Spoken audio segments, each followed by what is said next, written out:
ஆண்டவர் இன்றைக்கு நம்மோடு இடைபடும்படியாக, நம்மோடு கர்த்தர் பேசும்படியாக கண்களை மூடி கரங்களை உயர்த்தி எல்லாரும் ஜெபம் பண்ண ஆரம்பிக்கலாமா? எல்லாரும் ஜெபம் பண்ண ஆரம்பிப்போம். இயேசுவே என்னோடு பேசுங்கப்பா அப்படின்னு எல்லாரும் ஜெபிக்க ஆரம்பிப்போம். ஆண்டவரே இன்றைக்கு என்னோடு இடைபடும். ஆண்டவரே உங்களுடைய வார்த்தையை கொண்டு என்னோடு இடைபடுங்க. இன்றைக்கு என்னை சத்தியத்திற்குள்ள நடத்துங்க ஆண்டவரேன்னு சொல்லி கர்த்தர்ட்ட ஜெபம் பண்ணுவோம். ஹல்லேலூயா, ஹல்லேலூயா, ஹல்லேலூயா. குயவனேவும் கையில் களிமண்ணா உடைத்து உருவாக்கும், குயவனேவும் கையில் களிமண்ணா உடைத்து உருவாக்கும்.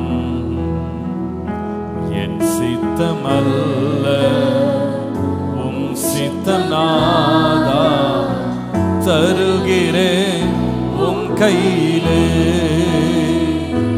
என் சித்தமல்ல உம் சித்தம் நாதா, தருகிறேன் உம் கையிலே.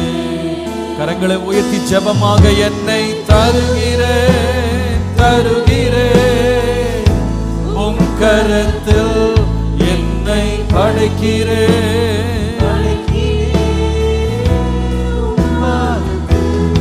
என்னை தருகிறேன், தருகிறேன் உம் கரத்தில் என்னை படைக்கிறேன். நன்றி அப்பா.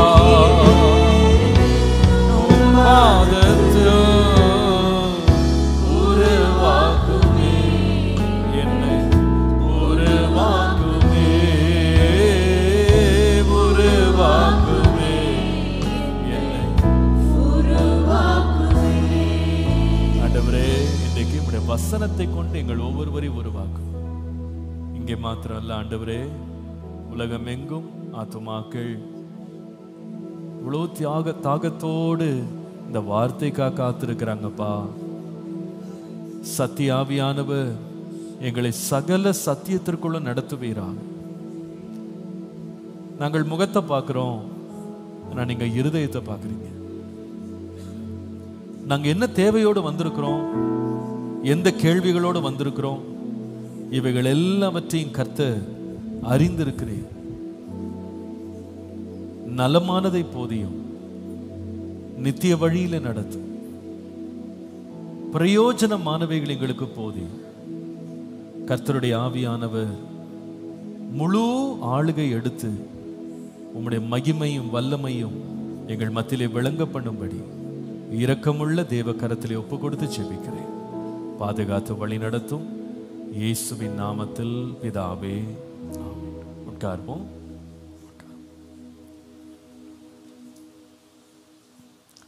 கர்த்தர் நல்லவர். நம்முடைய வேத புஸ்தகங்களை யோவான் எழுதின சுவிசேஷம் 8ஆம் அதிகாரம் 36ஆம் வசனத்திற்கு திருப்பிக் கொள்ளலாம். யோவான் 8:36. யோவான் 8:36. குமாரன் உங்களை விடுதலையாக்கினால் மெய்யாகவே விடுதலையாவீர்கள். எல்லாரும் சத்தமாய் ஒரு முறை சேர்ந்து வாசிக்கலாம். குமாரன் உங்களை விடுதலையாக்கினால் மெய்யாகவே விடுதலையாவீர்கள். கர்த்தருடைய பரிசுத்த நாமத்திற்கு மகிமை உண்டாவதாக. நம்முடைய இரட்சகராகிய இயேசு கிறிஸ்து இந்த பூமியிலே அனுப்பப்பட்டதற்கான நோக்கங்களிலே ஒரு முக்கியமான நோக்கம், அவருடைய ஜனங்களை அவர் விடுதலையாக்கும்படியாக, அவர் விடுதலை அனுப்புவதற்காக அவர் வல்லமை உள்ளவராகவும் அதிகாரம் உள்ளவருமாய் இருக்கிறார் என்று நாம் வேதத்திலே வாசிக்கிறோம். கடந்த ஞாயிற்றுக்கிழமையில இந்த மாதத்தின் வாக்குத்தத்தமாகிய இந்த வசனத்திலிருந்து தொடர்ந்து நாம கர்த்தருடைய வார்த்தையை தியானித்து கொண்டிருக்கிறோம். அதுல கடந்த வாரம் பேசும்போது நம்முடைய இரட்சகராகிய இயேசு கிறிஸ்து, தேவகுமாரனாகிய கிறிஸ்து, அவர் ஒரு மனிதனை விடுதலையாக்குகிற முதலாவது காரியம் அவனை அடிமைப்படுத்தும் பாவம் என்று கவனித்தோம். யோவான் 8:34, பாவம் செய்கிறவன் எவனும் பாவத்திற்கு அடிமையாய் இருக்கிறான் என்று இயேசு மெய்யாக சொன்னதை நாம் பார்க்கிறோம்.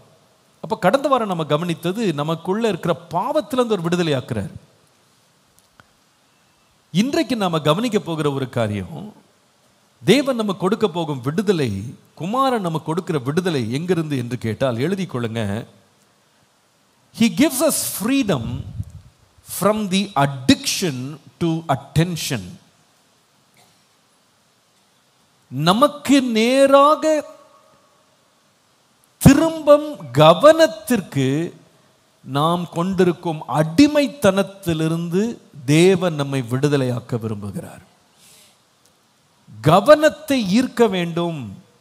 எனக்கு நேரா எல்லாருடைய கண்கள் திரும்பணும், எல்லாருடைய கவனமும் என் பக்கம் திரும்பணும் அப்படின்ற ஒரு வாஞ்சை, அப்படின்ற ஒரு ஆவல், அப்படின்ற ஒரு ஏக்கம் இருக்கு பாருங்க.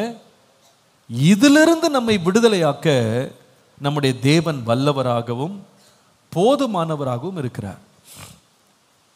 பிலிப்பியருக்கு எழுதின நிருபம் 2ஆம் அதிகாரம் 3 முதல் 5 வசனங்களை தயவு செய்து கவனியுங்கள். பிலிப்பியர் 2 3 முதல் 5 வசனங்கள். ஒன்றையும் வாதினாலாவது வீண் பெருமையினாலாவது செய்யாமல் மனத்தாழ்மையினாலே ஒருவரை ஒருவர் தங்களிலும் மேன்மையானவர்களாக எண்ண கடவீர்கள். 4ஆம் வசனம் கொஞ்சம் கவனிங்க. அவன் அவன் தனக்கானவைகளை அல்ல பிறனுக்கானவைகளையும் நோக்குவானாக. கிறிஸ்து இயேசுவில் இருந்த சிந்தையே உங்களிலும் இருக்க கடவது. அவன் அவன் தனக்கானவைகளை அல்ல. நாம் வாழ்ந்து கொண்டிருக்கிற இந்த காலகட்டம், இந்த சமுதாயத்தின் நிலை எப்படிப்பட்ட நிலைனா, அவர்களுக்கு ஒரு விதமான ஒரு அடிமைத்தனம் இருக்கு. அவர்களுக்கு ஒரு விதமான அடிக்ஷன், ஒரு பற்று ரொம்ப இருக்கு. என்ன பற்று அப்படின்னு கேட்டா, தி அடிக்ஷன் ஃபார் அட்டென்ஷன். எல்லாரும் என்னை பார்க்க வேண்டும், எல்லாரும் என்னுடைய இதில் கவனம் செலுத்தணும், நான் முக்கியமானவன், நான் பெரியவன், நான் தலை சிறந்தவன் என்று எல்லாரும் அறிஞ்சுக்கணும். அந்த அட்டென்ஷன் கேதரிங் இருக்கு பாருங்க, அந்த அடிக்ஷன் ரொம்ப டேஞ்சரஸ் ஆனது. நம்முடைய எண்ணங்களில் தேவனை குறித்து நினைக்க விடாம, மற்றவர்களை பற்றி எந்த ஒரு எண்ணமும் இல்லாம நம்மையே உலகமாக நினைக்க வைக்கிற இந்த எண்ணத்திலிருந்து தேவன் நமக்கு விடுதலை தரணும். அதனால தான் அப்போஸ்தலனாகிய பவுல் எழுதுறார், இது கிறிஸ்துவின் சிந்தை கிடையாது. கிறிஸ்துவின் சிந்தை எப்படிப்பட்டதுன்னா, தனக்கானவைகளை அல்ல பிறனுக்கானவனை நோக்குகிறது தான் கிறிஸ்துவின் சிந்தை. அந்த சிந்தை நமக்குள் இருக்க வேண்டும் என்று வேதம் நமக்கு போதிக்கிறது. இதுல 3 பகுதியா நான் பார்க்கிறேன். இதை முதலாவது there are some of us who have become addicted to doing things for attention. கவனத்தை ஈர்ப்பதற்காகவே எல்லா காரியத்தையும் செய்கிறேன் என்ற நிலையில சில பேர் இருக்கிறாங்க. We have come to a point where we do everything just for seeking attention, doing things for attention. மத்தேயு 6ஆம் அதிகாரம் 1ஆம் வசனத்துல, மனுஷர் காண வேண்டும் என்று அவர்களுக்கு முன்பாக உங்கள் தர்மத்தை செய்யாதபடிக்கு எச்சரிக்கையாயிருங்கள், செய்தால் பரலோகத்தில் இருக்கிற உங்கள் பிதாவினிடத்தில் உங்களுக்கு பலன் இல்லை என்று சொல்லுகிறார். அதில் கவனிக்க வேண்டிய வார்த்தை, மனுஷர் காண வேண்டும் என்று தர்மம் செய்வது. எதற்காக தர்மம் செய்தா, எதற்காக நன்மை செய்தா, எதற்காக நற்கிரியை செய்தா என்றால், ஏழைகளுக்கு செய்யல, மனுஷர் பார்க்கணும்னு செஞ்சேன். Doing things for attention. Write it down. Number 1, மனுஷர் காண வேண்டும் என்றே கிரியை செய்வது. தயவு செய்து அடுத்த வாரம் வரும்போது ஒரு நோட் புக், ஒரு பேனா எடுத்துட்டு வாங்க. நான் திரும்ப திரும்ப சொல்லிக்கிட்டே இருக்கேன். நான் சும்மா வேடிக்கை பார்க்காதீங்க. நீங்கள் ஒரு நோட் புக், ஒரு பேனா எடுத்து நோட்ஸ் எடுக்க பழகுங்க. It's teaching. இது ஒவ்வொன்றும் போதனை, பாடம். நான் செய்தி முடிச்ச பிறகு உங்கள்கிட்ட நான் என்ன பேசுனேன்னு கேட்டால் உங்களுக்கு நிறைய பேருக்கு அதில் உள்ள 65 அல்லது 70% உங்களுக்கு என்னன்னே சொல்ல தெரியாது. இது உண்மை. இது யார் சொல்லி கொடுத்தாலும் அப்படிதான். நிறைய காரியங்களை அப்படியே படிப்படியாக கேட்டு வரும்போது நிறைய காரியங்கள் மனசில் நிற்காமல் மறந்து போயிடும். அதனால தான் நோட்ஸ் எடுக்க சொல்கிறேன். நோட்ஸ் எடுத்தீங்கன்னா அது மனசில் பதியும். வீட்டுக்கு போகும்போதும் நம்ம என்ன இன்றைக்கி படித்தோம் அப்படின்னு ஒரு முறை ராத்திரி படுக்கிறதுக்கு முன்னால் இன்றைக்கு ஆண்டவர் நம்மகிட்ட என்ன பேசினார் நம்ம வாசித்து பார்க்குறதுக்கு ஒரு வசதி இருக்கும்.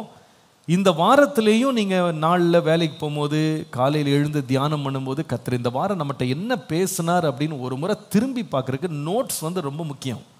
தயவு செய்து அது நம்ம பழக்கத்துக்குள்ள வாங்க. இது வரைக்கும் எடுக்காதவங்க எடுக்க வாங்க. நீங்கள் பாருங்கள், நோட்ஸ் எடுக்காமல் இருந்தால் 10 நிமிஷத்தில் உங்களுக்கு தூக்கம் வந்துடும்.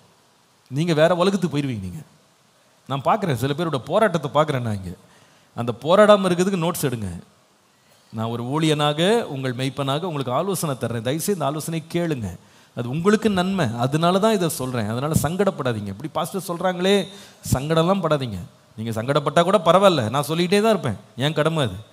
அதனால் நீங்கள் தயவு செய்து நோட்ஸ் எடுக்க பழகுங்க. எல்லோரும் சொல்லுங்கள், என்ன செய்யணும்?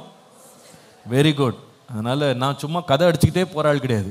பாயிண்டாக வசனங்கள், தலைப்புகள், உபத்தலைப்புகள் சொல்லிக்கிட்டே வருவேன்.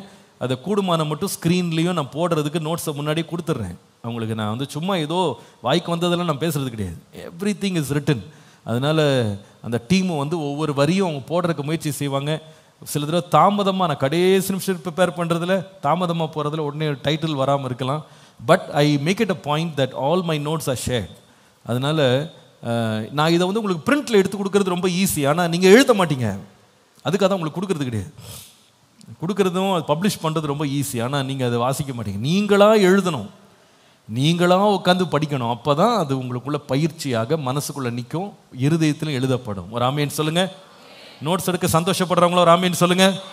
சரி, அடுத்த வாரம் கண்டிப்பாக, இந்த வாரம் கொண்டு வராதவங்க, நோட் கொண்டு வராதவங்க, பேனா கொண்டு வராதவங்க அடுத்த வாரம் வரும்போது கண்டிப்பாக கொண்டு வந்துடணும். கர்த்தர் உங்களை ஆசீர்வதிப்பாராக. முதலாவது நம்ம என்ன கவனிச்சோம்? Doing things for attention. இது முதலாவது காரியம். அதாவது மனுஷர் பார்க்க வேண்டும் என்ற எல்லா கிரியும் செய்கிறது. அது இந்த மக்கள் செய்ததை இயேசு சொல்கிறார். அதற்கு சொல்கிறார், உங்களுக்கு பரலோகத்தில் பலனை இல்லாமல் போயிடும். நீங்கள் மனுஷர் பார்க்கணும்னு தான் செஞ்சீங்க, வேற எதுக்காகவும் நீங்கள் செய்யலை. ரெண்டாவது ஒரு பிரச்சனை இருக்குது. சில பேருடைய பிரச்சனை என்னன்னா, not only doing things for attention, they demand attention. அதாவது டிமாண்டிங் அட்டென்ஷன்னா என்ன, நீங்கள் கவனிக்கணும்னு சொல்லி மற்றவர்களை கட்டாயப்படுத்துவது. எழுதுங்க, டிமாண்டிங் அட்டென்ஷன். டைட்டில்ஸ் கொஞ்சம் சீக்கிரம் போடுங்க. Demanding attention. மற்றவர்கள் என்னை பார்க்க வேண்டும் என்று கட்டாயப்படுத்துவது. இதில் ஒரு நல்ல உதாரணம் உண்டானால் 1 சாமுவேல் 18ஆம் அதிகாரம் 8ஆம் வசனம் 9ஆம் வசனம். உங்களுக்கு தெரியும், வசனம் வாசிக்க வேண்டாம், நான் வசனத்தை சொல்லிடுறேன், நீங்கள் எழுதி கொள்ளுங்க. 1 சாமுவேல் 18 8லிருந்து 9. இந்த வசனம் என்ன பேசிக்கலாக என்ன பேக்ரவுண்டில் வருது நமக்கு தெரியும். தாவீது கோலியாத்தை வென்று திரும்ப வருகிறான். வரும்போது அந்த பட்டணத்தில் உள்ள பெண்கள் எல்லாரும் அவனுக்கு எதிர்கொண்டு அதாவது சவுலுக்கு எதிர்கொண்டு சவுல் கொன்றது 1000, தாவீது கொன்றது 10000 சொல்லி அவனை புகழ்றாங்க, தாவீதை புகழ்றாங்க. இதை கேட்ட உடனே தாவீதுக்கு ரொம்ப சவுலுக்கு ரொம்ப எரிச்சல் அந்த வசனம் சொல்லுது, மிகுந்த எரிச்சல் அடைந்து தாவீதுக்கு 10000 எனக்கும் 1000 தான் கொடுத்தார்கள், இன்னும் ராஜாங்க மாத்திரம் அவனுக்கு குறைவாக இருக்கிறது என்று சொல்லி அந்நாள் முதற்கொண்டு சவுல் தாவீதை காய்மகரமாக பார்த்தா. அப்போ அவன் என்ன விரும்பினான்னா, எனக்கு நீங்கள் 10000 சொன்னீங்கன்னா பிரச்சனை கிடையாது. அப்போ டிமாண்ட் பண்ணான், இன்டைரக்டாக டிமாண்ட் பண்ணான். இது மாதிரி கூட நம்ம சில தடவை சிக்கிடுவோம். அதாவது நம்மளை விட்டுட்டு இன்னொருத்தரை புகழ்ந்த உடனே அப்போ கவனம் என்னை விட்டுட்டு இன்னொருத்தர் மேலே திரும்புதே, அப்போ என்ன கவனிக்காமல் போயிடுவாங்களோ, என்ன மறந்துடுவாங்களோ, நான் முக்கியத்துவமான இடத்துல நான் இல்லாமல் நான் கவனம் வேற ஒருத்தர் மேலே திரும்பும்படி நான் என் மனசு திரும்பிடுமோ, மற்றவங்க மனசெல்லாம் திரும்பிடுமோ, மற்றவங்க கண்ணு என்னை பார்க்காம போயிடுமோ, என் வீட்டில் என் குடும்பத்தில் என் சமுதாயத்தில் நான் சின்னவனாக ஆயிடுவேனோ அப்படின்ற ஒரு பயம் வந்தால் நம்ம நிறைய வேளையில் சில காரியங்களை செய்து அந்த அட்டென்ஷனை கேதர் பண்ணணும், நம்ம ட்ரை பண்ணுவோம். அதை நான் பின்னாடி பற்றி பேசுகிறேன், எப்படியெல்லாம் ட்ரை பண்ணுவோம் நான் பேசுகிறேன். அப்போது இது முதலாவது காரியம் டூயிங் திங்ஸ். நான் எதை செய்தாலும் மற்றவங்க பார்க்கணுன்னு செய்கிறேன், இது நம்பர் 1. ரெண்டாவது டிமாண்டிங் அட்டென்ஷன். என்னதான் நீங்கள் எல்லாரும் கவனிக்கணும்னு சொல்லி கட்டாயப்படுத்துவது அல்லது கேட்டு வாங்குவது. மூன்றாவது ஒன்று இருக்கு, டிலைட்டிங் இன் அட்டென்ஷன். எழுதுங்க, டிலைட்டிங் இன் அட்டென்ஷன். அதாவது மற்றவர்கள் என் மேல் கவனம் திருப்புவதை கண்டு மகிழுவது. மற்றவர்கள் என் மேல் கவனம் திருப்புவதில் மகிழ்வது, இது ஒன்று இருக்கு. நீங்கள் மத்தேயு 6ஆம் அதிகாரம் 5ஆம் வசனத்தை வாசித்தால் அவர் சொல்லுகிறார், இயேசு சொல்லுகிற வார்த்தையை பாருங்க, நீ ஜெபம் பண்ணும்போது மாயக்காரரை போல் இருக்க வேண்டாம், மனுஷர் காணும்படியாக அவர்கள் ஜெபாலயங்களிலும் வீதிகளிலும் சந்திகளிலும் நின்று ஜெபம் பண்ண விரும்புகிறார்கள். எல்லாரும் சொல்லுங்க, என்ன செய்யறாங்க? ஜெபம் பண்ண விரும்புகிறார்கள். அந்த வார்த்தை என்ன ரொம்ப தொட்டது. அப்போ இங்க விருப்பம் என்ன, இவங்களுக்கு ஆசை, இவங்களுக்கு சந்தோஷம் என்ன அப்படின்னு கேட்டா, மற்றவங்க என்ன பார்க்கணும், அவங்களுக்கு சந்தோஷம், அவங்க டிலைட், தே லவ் அப்படின்னு இங்கிலீஷ்ல ரொம்ப அழகா இருக்கு. They love to pray, they love to pray. அவங்க எதுக்கு ஜெபம் பண்ண விரும்புனாங்க அப்படின்னு கேட்டா, ஜெபத்தின் மேல விருப்பத்தினால இல்ல, மக்கள் தங்கள் மேல் கவனம் செலுத்துறதை கண்டு அதுல பிரியப்படுறதுனால ஜெபம் இப்ப பிரியமாயிடுச்சு. மக்கள் மட்டும் பார்க்கல அப்படின்னா ஜெபம் பிடிக்காம போயிடும். நம்முடைய வாழ்க்கையில் இந்த மாதிரி மக்களுடைய அட்டென்ஷனுக்காகவே கிரியை செய்கிறது, மக்களுடைய அட்டென்ஷனை கட்டாயப்படுத்தி விரும்புகிறது, கேட்டு பெறுறது. மூன்றாவது, மற்றவர்களுடைய கவனம் நம்ம மேல் திரும்புறதை பார்த்து சந்தோஷப்படுறது. இதிலிருந்து ஒரு விடுதலை நமக்கு வேணும். இதில் நம்ம எப்படியெல்லாம் நம்ம இந்த அட்டென்ஷன் கேதர் பண்ணுறதுக்கு நம்ம என்னெல்லாம் முயற்சி எடுப்போம் அப்படி நான் யோசித்த போது, கவுன்சிலிங்கில் அவங்க உலக செக்குலர் கவுன்சிலிங்கில் கூட இதை பற்றி பேசும்போது அவங்க சொல்கிறாங்க, மக்கள் இந்த மாதிரி கவனத்தை தங்கிட்ட இழுக்கிறதுக்காக அவங்க 5 விதமான காரியம் செய்வாங்களாம். நீங்கள் வேணால் எழுதிக்கலாம், உங்கள் அறிவுக்காக எழுதிக்கலாம். 5 things. நம்பர் 1, சில பேர் எக்ஸாஜுரேட் பண்ணுவாங்களாம். அதாவது நடந்த காரியத்தை பெரிதுபடுத்தி பேசுவார்கள். சொல்லுங்க, என்ன செய்வாங்க? நடந்த காரியத்தை பெரிதுபடுத்தி பேசுவாங்க. we call it exaggeration. exaggeration. exaggeration அதாவது நடந்தது என்னமோ சின்னதாக தான் நடந்திருக்கும். உதாரணமா, ஒரு இடத்துல உங்களுக்கு ஒரு சின்ன ஆக்சிடென்ட் நடந்திருக்கும், ஆனால் எல்லாருடைய கவனம் நமக்கு திரும்புறதுக்கு இது ரொம்ப பயனுள்ளதாக இருக்கும்னு கண்டுபிடிச்சிட்டோம் அப்படின்னா, என்னமோ லாரி நம்ம மேலே ஏறி போன மாதிரி என்ன பண்ணுவோம், ஒரு கதையை பெருசாக சொல்லுவோம். நான் பெரிய பிரச்சனையில் ஆபத்தில் மாட்டிட்டு வெளியே வந்தேன் அப்படின்னு. நடந்தது சின்னதாக இருக்கும், ஆனால் நடக்காதது எப்படி இருக்கும்? பெருசாக இருக்கும். ஆனால் நடக்காததை நடந்தது போல சொல்லி எல்லாரும் உனக்கா அப்படின்னு சொல்றது போல எக்ஸாஜரேட் பண்ணுறது. அதே போல் சில பேர் பாருங்க, இந்த ஒரு அவங்க அவங்க அவங்க நிலைமை ரொம்ப சாதாரணமாக தான் இருக்கும், ஆனால் அவங்க சொல்லுவாங்க, எங்கள் தாத்தா 1000 ஏக்கர் வச்சிருந்த ஜமீன்தார். நம்ம என்ன போய் பார்க்கவா போகிறோம்? அளந்து பார்க்க போகிறோமா? எங்கேயாவது போய் கேட்டு தெரிஞ்சுக்க போகிறோமா? ஆனால் தங்க குடும்பத்தை தங்க பெரிய ஆள்னு காட்டுறதுக்காக வாங்கினது 5 சென்ட்டாக இருக்கும், ஆனால் கூட ஒரு 1000 சென்ட்டை சேர்த்து விடுறது. சேர்த்து விட்டு இதில் முக்கிய நோக்கம் என்னன்னா, இந்த கதையை கேட்குறவங்க என்ன பெரிய ஆள்னு நினைக்கணும். புரியுதுங்களா நான் சொல்றது? இந்த மாதிரி நிறைய கதை நமக்கு இருக்கும். எக்ஸாஜரேஷன். ரெண்டாவது சொல்றாங்க, தியேட்ரிகாலிட்டின்னு ஒரு வார்த்தை யூஸ் பண்றாங்க. தியேட்ரிக்ஸ். பேசிக்கலா இது தியேட்ரிகாலிட்டி அப்படின்னா engaging in overtly emotional, dramatic or flamboyant behaviors to stand out. அதாவது ஒரு நாடகம் போல காரியங்களை நடப்பித்து எல்லாருடைய கவனத்தை ஈர்க்கிறது போல டிராமாட்டிக்கா ஒரு காரியத்தை செய்து அதனால எல்லாருடைய கவனத்தை ஈர்க்க வேண்டும் என்று நினைக்கிற சுபாவம். சில பேர் பார்த்தீங்கன்னா லைட்டாக ஒரு சூடு பட்டிருக்கும், ஆனால் அவங்க கூப்பாடு போடுறத பார்த்தீங்கன்னா வீடே எரிஞ்சிட்ட மாதிரி ஒரு கூப்பாடு போடுவாங்க. புரியுதுங்களா? கடிச்சது கொசுவாக தான் இருக்கும், ஆனால் குண்டடிப்பட்ட மாதிரி சத்தம் போடுவாங்க. இது ஒரு ட்ராமாட்டிக். எல்லாரும் அரண்டு மிரண்டு பார்த்தா அங்கே ஒன்றுமே இருக்காது, புஷ்ஷுன்னு போயிடும். பட் எதுக்காக இந்த மாதிரி ட்ராமா போட்டாங்க அப்படின்னா, எல்லாருடைய கவனமும் நம்ம மேலே என்ன பண்ணணும், திரும்பணும் அப்படின்னு ஒரு ட்ராமா இல்லை. இது நிறைய பேர் பண்ணுவாங்க. பட் இன்னொரு காரியமும் சொல்கிறேன், அம்மா திருப்பி வர்றேன்.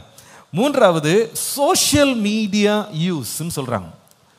அதாவது வலைதளத்தில் இணையதளத்தில் நாம் பயன்படுத்துகிற காரியங்கள் நமக்கு நேரம் அட்டென்ஷனை திருப்புறது. அதாவது நம்முடைய ஃபோட்டோவை அடிக்கடி எடுத்து போஸ்ட் பண்ணுறது,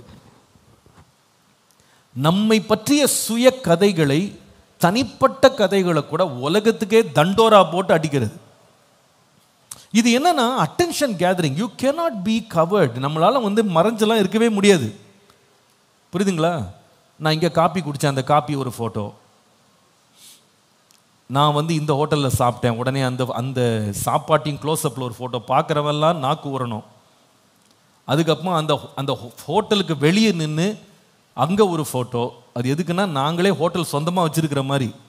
அது என்ன காமிக்க விரும்புகிறாங்களா, நாங்களாம் சாதாரண ஆள் கிடையாது, நாங்களாம் பெரிய பெரிய இடங்களுக்கெல்லாம் நாங்கள் போகிறவங்க, நாங்களாம் பெரிய ஆட்கள். எந்த இடம் பார்த்தாலும் ஒரு பூவை பார்த்தா பக்கத்தில் ஒரு ஃபோட்டோ எடுத்துக்கிறது, எடுக்கிறது தப்பு இல்லை. ஆனால் அதை உலகத்துக்கே தினந்தோறும் ஒரு ஃபோட்டோ போட்டு அப்டேட் பண்ணிக்கிட்டே இருக்கிறது. என்னமோ நமக்கு இந்த ஃபோட்டோவை பார்த்தா எல்லாரும் ஓட்டு போட்டு நம்மளெல்லாம் பிரதம மந்திரி ஆக போகிற மாதிரி. அந்த மாதிரி ஒரு விதமான ஒரு செல்ஃப் அப்சஷன். இது என்னன்னு சொன்னால் crying for attention. Look at me, look at me, என்னை பாருங்க, என்னை பாருங்க, என்னை பாருங்க.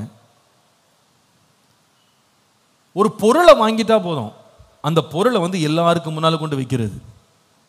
பார்த்தீங்களா, நான் வாங்கிட்டேன், அதை யாரும் பார்க்கலன்னா ரொம்ப கஷ்டமாயிடும். கொஞ்ச நேரம் வெயிட் பண்ணி பார்ப்பாங்க. நான் புதுசாக ஒரு ஃபோன் வாங்கினேன், அதை கொண்டு வச்சுருக்கேன், என்னன்னு கூட சட்டை பண்ணாமல் இருக்கிறீங்க, பொறுத்து பார்க்குறது. அதுக்கப்புறமா உங்களுக்கு தெரியுமா இப்போ லேட்டஸ்ட்டாக ஒரு ஃபோன் வந்திருக்கு தெரியுமா அப்படின்னு கதை ஆரம்பிக்கிறது. அவங்களும் இன்ட்ரெஸ்ட் இல்லாமல் தான், ஆண்டு கிருபையால் போன வாரம் நான் தான் வாங்கியிருக்கேன். அதை பார்த்தோன்னே எல்லாரும் அப்படியே கண்ணு பெருசாகணும், வாய் பொழந்த உடனே அப்போ தான் ஒரு ஆத்ம சாந்தி வரும். எல்லாரும் பார்த்துட்டாங்க. புரியுதுங்களா நான் சொல்கிறது? ஸோ இது என்னன்னா, இதை வந்து நீங்கள் அதை ஒரு ஃபோட்டோ எடுத்து சோஷியல் மீடியாவில் அப்படி எப்போவுமே ப்ரெசன்ஸ் இருக்கணும் அப்படின்னு நினைக்கிறது. இது ஒரு விதமான gathering attention, addiction to attention. நான்காவது இன்னொன்று இருக்குது, ப்ரொவோகேட்டிவ் பிஹேவியர் சொல்கிறாங்க. ப்ரொவோகேட்டிவ் பிஹேவியர் அதாவது மற்றவர்களுடைய கவனத்தை சுண்டி இழுக்கத்தக்கதாக எவ்வளவு தாழ்ந்து போக முடியுமோ தாழ்ந்து போகிறது. ப்ரொவோகேட்டிவ் பிஹேவியர் இது என்னன்னா, இதோடைய அர்த்தம் என்னன்னா, இப்போ இன்னைக்கு சோஷியல் மீடியாவில் இருக்க பெரிய பிரச்சனை என்ன தெரியுமா? சாதாரணமாக ஒருத்தர் தங்களை ஃபோட்டோ போட்டால் யாரும் பார்க்க மாட்டேங்கிறாங்க.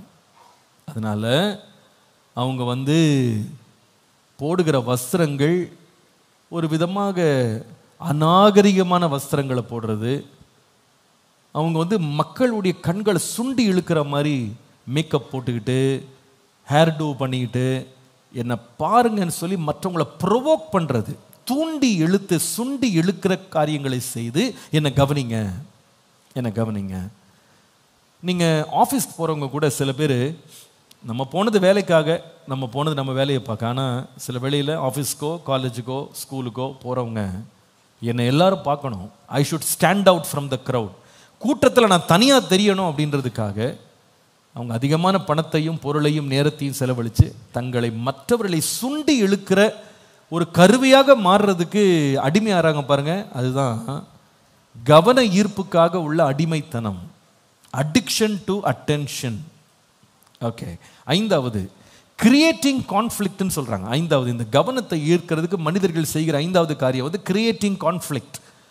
அதாவது சண்டைகளை உண்டு பண்ணுறது, பிரச்சனைகளை செய்வது. இதை நான் வந்து ஸ்கூல்ஸில் நான் போகும்போது பல முறை இதை நான் கவனிச்சிருக்கிறேன். கிளாஸில் வந்து ஒரு 1000 பிள்ளைங்க உட்காந்துருக்காங்க வச்சுக்கிடுங்களேன், ஒரு 500 பிள்ளைங்க உட்காந்து கிளாஸ் கவனிச்சுட்டு இருக்காங்க வச்சுக்கிடுங்களேன், எல்லாருமே ஒழுங்காக கவனிச்சுட்டு இருப்பான். அதில் ஒரு 10 பேர் பார்த்தீங்கன்னா கவனிக்காமல் இருக்கிறது மாத்திரம் இல்லை, சத்தம் போட்டுக்கிட்டே இருப்பான், பக்கத்தில் இருக்கவங்ககிட்ட சண்டை போடுவான், பக்கத்தில் கொண்டு அடிப்பான், குத்துவான், அவங்க பாக்கெட்டில் கல் எடுத்து போடுவான் தரையில் உட்காந்துருந்தான்னா. இதெல்லாம் ஏன் செய்கிறாங்கன்னா, அங்கே ஒரு சண்டை உண்டாகணும், ஒரு கலாட்டா உண்டாகணும், அதன் மூலமாக இவர் தான் கேங் லீடர்னு தெரியணும். இதை சில பிள்ளைங்க, இந்த அப்சசிவ் பிஹேவியர் இருக்கவங்க அப்படி பண்ணுவாங்க. ஒரு முறை நான் ஒரு ஸ்கூலுக்கு போயிருந்தேன். அது வந்து இந்த வியாசர்பாடி பக்கம் உள்ள ஸ்லம்மில் ஒரு ஸ்கூல் இருக்குது. அந்த ஸ்கூலில் பேசுகிறது கூப்பிட்டுருந்தாங்க. எங்கள் டீமாக நாங்கள் போயிருந்தோம். அதில் முன்னால் ஒரு பையன் உட்காந்துருக்கான். அந்த பையனை பார்த்தீங்கன்னா, நான் எதை பேசுனாலும் ஒவ்வொரு வரிக்கும் அவன் முன்னால் இருந்து என்ன சொல்கிறான் தெரியுமா, சத்தமாக சொல்கிறான். ஆச்சரியமாக இருந்துச்சு. நான் 45 நிமிஷம் பேசுனா 45 நிமிஷமும் அதை அவன் சொல்லிக்கிட்டே இருந்தான். அப்படின்னு ஒவ்வொரு வரி நான் முடிப்பேன், அவன் சத்தம் போடுவான். ஆனால் என்ன பிரச்சனைனா, பாவம் அவன் எப்படியாவது அட்டென்ஷனை வாங்கணும்னு நினச்சான். நான் கொஞ்சம் பழக்கத்தில் அவனை என்னன்னே சட்டை பண்ணிக்கலாம். அவனுக்கு ரொம்ப சோர்வாகி போச்சு. கடைசியில் எங்கிட்ட வந்து பேசி தான் யாருன்னு சொல்லிட்டு தான் போனான். அவர் என்ன ட்ரை பண்ணிக்கிறார், 45 நிமிஷமா இந்த சத்தம் போட்டாலாகில இந்த மனுஷன் என்ன முக்கியமான ஆள், நான் பெரியவன்னு நினைப்பாருன்னு நினச்சி அவன் சத்தம் போட்டான். இது என்னன்னா, இது மாதிரி சண்டை போடுறது, பிரச்சனை பண்ணுறது, சில பேர் அப்படி இருப்பாங்க, பார்த்துருக்கீங்களா? எங்கள் அப்பா அடிக்கடி சொல்லுவாங்க, இந்த சாவு வீட்லேயும் கல்யாண வீட்லேயும் சொந்தக்காரன் தன்னை பெரியவன்னு காட்டுறதுக்கு ட்ரை பண்ணுவானா. அதுக்கு முன்னாடி எதுக்கும் வரமாட்டான். ஆனால் சாவு வீட்டில் பார்த்தீங்கன்னா எங்கேயோ ஒளிஞ்சு கிடக்கிறவங்க கூட ரொம்ப முக்கியமானவனா தன்னை காமிக்கணும்னு வந்து அப்படியே ஒரு நடக்கிற நடைய வீர நடையாக இருக்கும். நாங்கள் நிறைய முறை இந்த மாதிரி பார்த்துருக்கோம். 2 நாளாக அந்த ஆளுடைய சரீரம் அங்கே தான் இருக்கும். எல்லாம் வந்து போயிட்டுருப்பாங்க. நம்ம வந்து நேரம் வந்து 5 மணி ஆகிடும். நம்ம சீக்கிரம் அடக்கம் பண்ணணும்னு நம்ம அவசரப்பட்டு நம்ம எல்லாத்தையும் முடித்து அப்படி எடுக்கலாம்னு நினைப்போம். பாருங்கள், வெயிட் பண்ணுங்க, ஒரு சித்தப்பா வராருன்னு வாங்க. எங்கள் ஊர்லேருந்து வராருன்னா டீ குடிக்க போயிருக்காரு வருவாருன்னு வாங்க.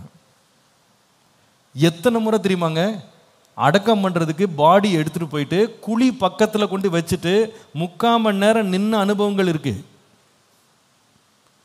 3/4 மணி நேரங்க அப்படியே நின்றுருக்கோம் நாங்கள். எதுக்குன்னு கேட்டால் ஒருத்தர் தனியாக அப்புறமா வருவார். அவர் எதுக்கு இப்படி வர்றாருன்னு கேட்டால், நானும் ஒருத்தர் இங்கே இருக்கேன் அப்படின்னு எல்லாரும் பார்க்கணும். ஒரு முறை ஒரு கல்யாணத்தில் நடந்த வேடிக்கை. கல்யாணத்தில் எல்லாம் முடிஞ்சிருச்சு, கையெழுத்து போடுற நேரம். கையெழுத்து போடும்போது நான் சொல்கிறேன், சாட்சி கையெழுத்து போடுறதுக்கு வாங்க அப்படின்னு சொல்லி 2 ஃபோனில் பேசிகிட்டு இருக்காருன்றாங்க. உங்களுக்கு எப்படி இருக்குன்னு யோசித்து பாருங்கள். ஃபோனில் பேசிகிட்டு இருக்காராம். என்னமோ பிரசிடென்ட் ட்ரம்ப்கிட்ட காக்க வச்சு நாங்களும் பாட்டை பாடிக்கிட்டே இருக்கோம். பொறுமையாக வராருங்க உள்ள. அவருக்கு பின் இது என்ன தெரியுமா, இது எப்படியாவது என்னை பார்க்க மாட்டீங்களா, எப்படியாவது என்ன கவனிக்க மாட்டீங்களா? இந்த நோய் வந்து ரொம்ப ஆபத்தான ஒரு நோய். நான் பார்த்த வரைக்கும் இது அநேக குடும்பங்களை ரொம்ப சீரழிச்சிருக்கு, உறவுகளை சீரழிச்சிருக்கு, ஊழியங்களை சீரழிச்சிருக்கு. இதை நான் பார்த்துருக்கேன், தனிப்பட்ட விதமாக நான் பார்த்துருக்கேன். இதிலிருந்து இந்த ஒரு அப்சஷன்லேருந்து ஆண்டவர் நம்மை விடுதலை ஆக்கணும். நம்ம ஜெபிக்கணும். நான் சொல்கிறதுக்கு தப்பாக நினைக்காதீங்க. சில குடும்பங்கள் நான் பார்க்குறேன், கல்யாணம் ஆகிற வரைக்கும் அம்மாவுக்கும் பையனுக்கும் ஒத்தே வராது. ஒரே சண்டையாக தான் இருக்கும். 2 பேரும் ரொம்ப பேசிக்கவும் மாட்டாங்க. எப்போ பார்த்தாலும் பிரச்சனையாகவே இருக்கும். ஆனால் கல்யாணம் முடிஞ்ச பிறகு திடீர்னு மாமியாருக்கு மாமனாருக்கு அப்பப்போ நெஞ்சு வலி வந்துடும். ஆமாம், அப்பப்போ வந்துடும், நெஞ்சு வலி வரும். அப்பப்போ உடம்பு சரியில்லாமல் போயிடும். கடைசியில் செக் பண்ணிங்கன்னா ஒன்றுமே இருக்காது. எதுக்கு இந்த அடிக்கடி திடீர் நெஞ்சு வலி வருதுன்னு சொன்னால், பையனுடைய அட்டென்ஷன் தன்னை விட்டு போயிடுமோன்னு பயத்திலேயே நெஞ்சு வலிக்கிற மாதிரி இருக்கும். ஆமாங்க, நிறைய பேர் படுத்துக்கிடுவாங்க போய். அந்த 2 பேர் சந்தோஷமாக இருந்துடக்கூடாது. உடனே உங்களுக்கு நெஞ்சு வலி வந்துடும், தலை சுத்துற மாதிரி இருக்கும். அப்போ பையனும் சரி மருமகளும் சரி அவங்கள சுற்றியே வட்டமிட்டுக்கிட்டே இருக்கணும். அவங்கள எப்பவுமே ஃபார் எவர் 24/7 பேஷண்ட்டாக மாறிடுவாங்க. மூச்சு விட முடியலப்பா அண்ணுவாங்க. நல்லா தான் இருக்கும். முடியாமல் போனது என்னன்னு கேட்டால், உங்கள் கவனம் இல்லாமல் வாழ முடியலப்பா, அதாங்க செய்தி. புரிஞ்சிருச்சா உங்களுக்கு நான் சொல்கிறது? இந்த மாதிரி அளவுக்கு அதிகமான கவனத்தை ஈர்க்கிற நோய் சிலருக்கு உண்டுங்க. இதுலேருந்து கர்த்தர் நம்மளை விடுதலை ஆக்கணும். எல்லாரும் என்னை பார்க்கணும், எல்லாரும் என்னை கவனிக்கணும், எப்பவுமே என்னை சுற்றியே இருக்கணும், என்னை எப்பவுமே அட்டென்ஷன் ஃபோக்கஸ் என் மேலே இருக்கணும்னு நினைக்கிறோம் பாருங்க. இது ரொம்ப ஆபத்தான ஒரு காரியம். அப்போனா நம்ம என்ன செய்கிறோம்னா, நமக்கானவைகளை தான் நம்ம நோக்கிறோம், பிறனுக்கானவைகளை நம்ம என்ன பண்ணுறது இல்லை, நோக்கிறது இல்லை. இது கிறிஸ்துவின் சிந்தை இல்லை. ஆனால் நான் விசுவாசிக்கிறேன், குமாரன் உங்களை விடுதலை ஆக்கினால், சத்தமா சொல்லுங்க, குமாரன் உங்களை விடுதலை ஆக்கினால் மெய்யாகவே விடுதலை ஆவீர்கள். இன்றைக்கு நம்முடைய தனிப்பட்ட வாழ்க்கையில் கூட அட்டென்ஷனுக்காக நம்ம காரியங்களை செய்கிற ஒரு அப்சஷன், ஒரு அடிக்ஷன் நம்ம போயிட்டோம் அப்படின்னா, கர்த்தர் நம்மளை தயவு செய்து விடுதலை ஆக்கணும். உண்மையாக சொல்கிறேன். நம்ம 3 காரியம் சொன்னேன் ஆரம்பத்தில். காரியங்களை செய்வதே அட்டென்ஷனுக்காக அப்படின்னா அதில் பரலோகத்தில் எந்த பலனுமே இல்லை. அதுலேருந்து கர்த்தர் நம்மை விடுதலை ஆக்கணும். இந்த மக்கள் தான தர்மம் செய்கிறது கூட எதற்காக செய்தாங்கன்னா, மக்களுடைய கவனம் தம் பக்கம் திரும்பணுன்றதுக்கு. அப்படி நம்ம வாழ்க்கை அப்படி மாறிடவே கூடாது. மக்களுக்காக அவங்க எல்லாரும் நான் பார்க்கணும், என்னை முக்கியஸ்துவனாக நான் காமிக்கணும். தயவுசெய்து அதுலேருந்து கர்த்தர் நம்ம விடுதலையாக்க ஜெபிக்கணும். 2வது, டிமாண்டிங் அட்டென்ஷன். ஓ அவங்களுக்கு நீ 10,000 பாடிட்டியா, எனக்கும் என்ன பண்ணணும், 10,000 பாடணும், அல்லது உன்னை நான் காய்மகாரமாக தான் பார்ப்பேன் அப்படின்னு சவுல் ராஜா சொன்னது போல டிமாண்ட் பண்ணுறது. கவனத்தை என் பக்கம் திருப்பலை, அவ்வளோதான் முடிஞ்சுது அப்படின்னு மிரட்டுறது. இது ரொம்ப ஆபத்தான ஒரு போக்கு. நீ அவங்களுக்கு இவ்வளோ விலை கொடுத்து ட்ரெஸ் வாங்கி கொடுத்தா எனக்கும் என்ன பண்ணணும், அவ்வளோ விலை கொடுத்து ட்ரெஸ் வாங்கணும். சில பேர் இந்த ட்ரெஸ் வந்து இந்த லைட்டில் பார்க்கும்போது ஜிகுஜிகுன்னு இருக்குது, அவங்கள தான் எல்லாரும் பார்க்குறாங்க, அப்போ எனக்கும் ஜிகுஜிகுன்னு இருந்தால் தான் என் வாழ்க்கை எப்படி இருக்கும், பிரகாசமாக இருக்கும்னு நினைக்கிறேன். மற்றவங்க மேலே கவனம் போயிடக்கூடாது, என் மேலே தான் கவனம் எப்பொழுதுமே இருக்க வேண்டும் அப்படின்னு நினைக்கிறது. மூன்றாவது நான் சொன்னேன், டிலைட்டிங் இன் அட்டென்ஷன். அந்த அட்டென்ஷன் எனக்கு கிடைச்சாதான் நான் சந்தோஷப்படுவேன், அப்போ தான் எனக்கு மனசுக்கு பெரிய மகிழ்ச்சி உண்டாகும், அதுதான் நான் ரொம்ப விரும்புகிறேன். அது நம்முடைய வாழ்க்கையின் வழக்கமாக இருக்கக்கூடாது. கர்த்தர் எப்படி நம்மை விடுதலையாக்குவார்? யோவான் 8:32 சொல்லுகிறது, சத்தியத்தையும் அறிவீர்கள், சத்தியம் உங்களை, எல்லாரும் சத்தமா ஒரு முறை சொல்லுங்க பாப்போம், சத்தியத்தையும் அறிவீர்கள். என்ன சத்தியம் அது? வேத சத்தியம். வேதத்தின் சத்தியத்தை நாம் அறிவோமானால் இந்த சத்தியம் நம்ம என்ன செய்யும்? விடுதலையாகும். நிச்சயமா இன்றைக்கு இதுலேருந்து விடுதலையாகணும். எதுலேருந்து விடுதலையாகணும் சொல்லுங்க? இப்போ கவனத்தை நம்மேல் திருப்ப வேண்டும் என்கிற இந்த அடிமைத்தனத்திலிருந்து கர்த்தர் நம்மை விடுதலையாக்கணும். எல்லாம் திரும்ப சொல்லுங்க, கவனத்தை நம்மேல் திருப்ப வேண்டும் என்ற அடிமைத்தனத்திலிருந்து கர்த்தர் நம்மை, சத்தமா இன்னொரு முறை சொல்லுங்க, கவனத்தை நம்மேல் திருப்ப வேண்டும் என்ற அடிமைத்தனத்திலிருந்து கர்த்தர் நம்மை, அல்லேலூயா. சரி, எப்படி கர்த்தர் விடுதலை ஆக்குவார்? அவர் கொடுக்கிற சத்தியங்கள், 3 சத்தியங்களை இன்னைக்கு உங்களோட போதிக்க விரும்புகிறேன். இதை நல்லா கவனமாக கேளுங்க. இந்த சத்தியங்கள் நம்முடைய இருதயத்திற்குள்ளே பதிக்கப்படுமானால், நம்முடைய வாழ்க்கையில் அனுபவமாகுமானால், இந்த அடிக்ஷன்லேருந்து கர்த்தர் நமக்கு ஒரு விடுதலை தருவார். Addiction for attention. 3 சத்தியங்கள். முதலாவது இயேசு சொன்ன வார்த்தை மத்தேயு 16:24, ஒருவன் என்னை பின்பற்றி வர விரும்பினால் தன்னை தான் வெறுத்து, வசனம் போடுங்க, தன் சிலுவையை எடுத்துக்கொண்டு என்னை பின்பற்ற கடவன். தன்னை தான் வெறுத்து தன் சிலுவையை எடுத்துக்கொண்டு என்னை பின்பற்ற கடவன். Number 1, right number 1, getting freedom from the addiction to attention can be possible by denying yourself.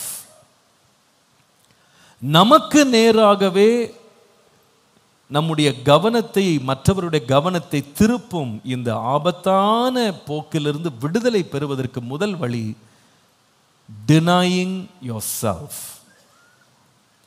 நம்மையே நாம் வெறுக்கும் போது, denying yourself. இயேசு சொன்னார், என்னை நீ பின்பற்ற விரும்பினால், என் சீஷனா நீ இருப்பாயானால், முதலாவது வெறுக்க வேண்டியது யார் என்றால் உன்னையே வெறுக்க வேண்டும். உன்னையே வெறுக்க வேண்டும். அப்போ எதுக்காக ஆண்டவர் உன்னை வெறுக்கணும்னு சொன்னார்? இயேசுவை பின்பற்றும் போது உன்னை ஏன் வெறுக்கணும் அப்படின்னு சொன்னாருன்னா, கலாத்தியர் 2:20 சொல்லுகிறது. கலாத்தியர் 2:20, கிறிஸ்துவுடனே கூட சிலுவையில் அறையப்பட்டேன், ஆயினும் பிழைத்திருக்கிறேன். இனி நான் அல்ல, கிறிஸ்துவே எனக்குள் பிழைத்திருக்கிறார். நான் இப்பொழுது மாம்சத்தில் பிழைத்திருக்கிறதோ என்னில் அன்பு கூர்ந்து எனக்காக தம்மை தாமே ஒப்பு கொடுத்த தேவனுடைய குமாரனை பற்றும் விசுவாசத்தினாலே பிழைத்திருக்கிறேன். நல்லா கவனிங்க, திரும்ப வாசிக்கலாம் அந்த வசனத்தை, சத்தமா வாசிங்களேன். முதல் பகுதி வாசிக்கலாம், கிறிஸ்துவுடனே கூட. திரும்ப இன்னொரு முறை வாசிங்க, இன்னொரு முறை வாசிங்க. அப்ப நம்ம என்ன செய்யப்பட்டிருக்கிறோம்? எதில் அறையப்பட்டிருக்கோம்? சரி, சிலுவையில் அறையப்பட்ட ஒருவன் அந்த காட்சியை எல்லாரும் பார்க்கணும்னு விரும்புவானா? சொல்லுங்க. சிலுவையில் அறையப்படுதல் என்பது அன்றைக்கு எப்படி செய்தாங்க அப்படின்னா, ஒருவனை நிர்வாணப்படுத்தி சிலுவையில் அறைஞ்சாங்க. சிலுவையில் அறையப்பட்டவனுடைய தலையில் அவன் என்ன குற்றம் செய்தான் என்பதை தலையின் மேலே எழுதி பலகை போட்டு பகிரங்கமாக எல்லாரும் பார்க்குறபடி மேலே பலகை போட்டு வச்சாங்க. சிலுவையில் அறையப்பட்ட நிலையில் ஒரு மனுஷன் உயிருக்கு போராடி கத்தி கூப்பாடு போடுற நிலையில் ஒருத்தன் இருப்பான்.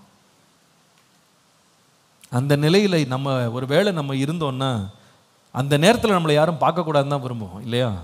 சில வேளையில் நம்ம வீட்லேயே ஒரு சின்ன ஒரு பிரச்சனை வந்துருச்சு, ஒரு சண்டை வந்துருச்சு, சில பேர் நான் அதை கேட்டிருக்கேன், ஏதாவது ஒரு கோபம் வரும்போது, சண்டை வரும்போது அந்த கதவெல்லாம் மூடிட்டு வா, வெளியெல்லாம் கேட்டுற போதுன்னு வாங்க.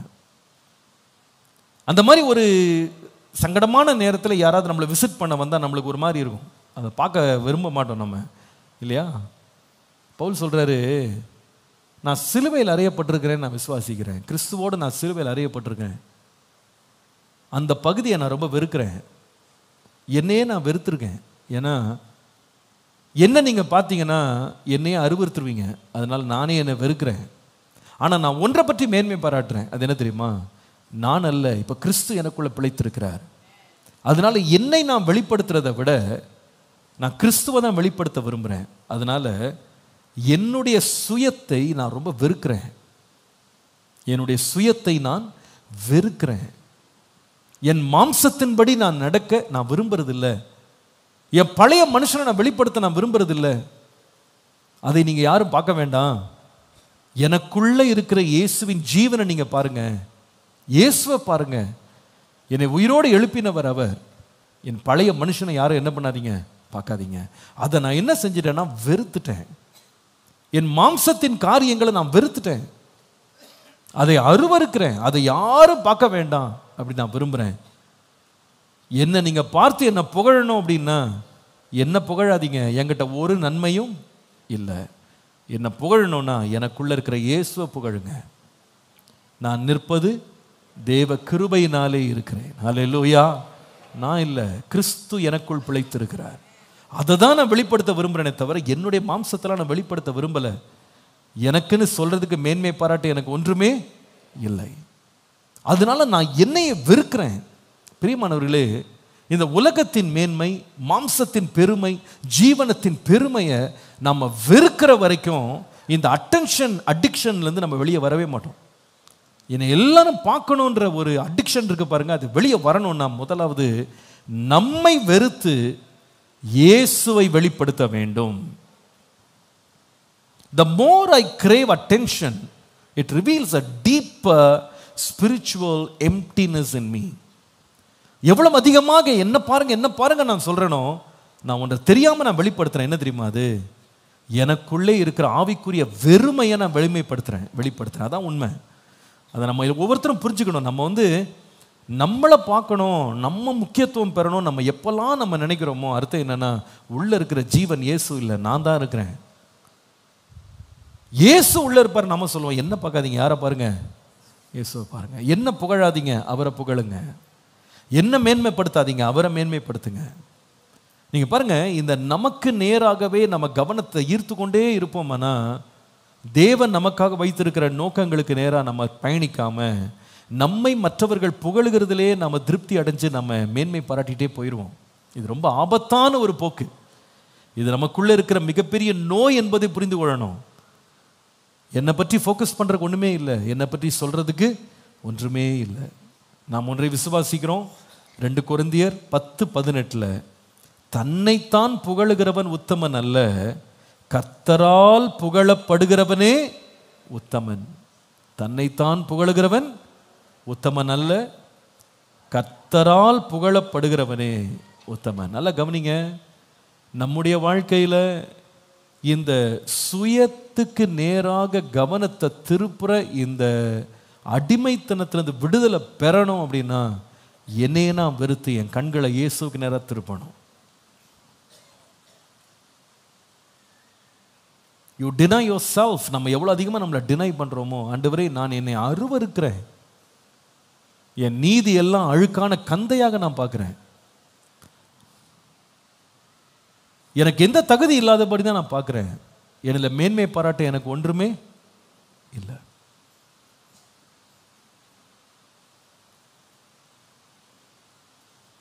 நீங்கள் தான் ஆண்டவரே எல்லாம், என் ஜீவன்னா நீங்கள் தான், என்னுடைய மேன்மையெல்லாம் நீங்கள் தான்.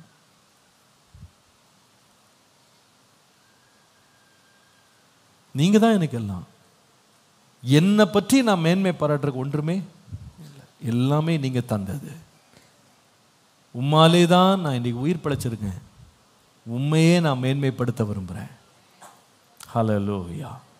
மறந்துடாதீங்க, நம்மை நாம் வெறுக்கிறதற்கு நோக்கம் என்னன்னு கேட்டா, அல்லது காரணம் என்னன்னு கேட்டா, மனுஷன் என் மேல பார்வையை வச்சு ஒன்றும் பார்க்க போறதில்ல, கர்த்தருடைய கண்கள் என் மேல படுது பாருங்க, அதுதான் எனக்கு பெரிய பாக்கியம். ஹல்லேலூயா. மறந்துடாதீங்க, நமக்கு மேல அட்டென்ஷன் மனுஷன் கொடுக்கணும் அவசியமே இல்லை. நமக்கு தேவையான அட்டென்ஷன் எல்லாம் கர்த்தர் நமக்காய் தர ஆயத்தமாக இருக்கிறார். அதனால தான் வேதம் சொல்லுகிறது, நீர் என்னை காண்கிற தேவன். ஹல்லேலூயா.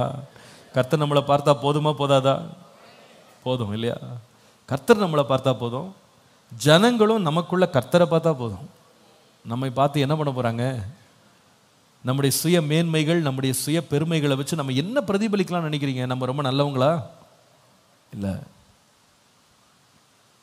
பவுல் சொல்றாரு, என்ன நான் சிலுவையில் அறைஞ்சிட்டேன், என் ஜீவன் சிலுவையில் இருக்கு, அது ஏற்கனவே அறையப்பட்டிருக்கு, அதில் ஏலாம் யாரும் பார்க்காதீங்க, அதில் மேன்மை பாராட்டுறக்கு ஒன்றுமே இல்லை. மாம்சத்தின்படி மேன்மை பாராட்டு நிறைய மேன்மை பாராட்டினா அது ஒன்றுமே கிடையாது. அதனால எனக்கு எந்த லாபமே இல்லை. கிறிஸ்து எனக்கு ஜீவனாக இருக்கிறார். என்னையே நான் வெறுத்துட்டேன், அவர் தான் எனக்கு எல்லாவற்றுக்கும் எல்லாமா இருக்கிறார். ஹல்லேலூயா. சுயம் என்னில் சாம்பலாய் மாற சுத்தாவியே அனல் மூட்டோ, ஜெயம் பெற்று மாமிசம் சாக தேவாருள் செய்கோவே. சுயம் என், இன்னொரு முறை பாடுவோம். சுயம் என்னில் சாம்பலாய் மாற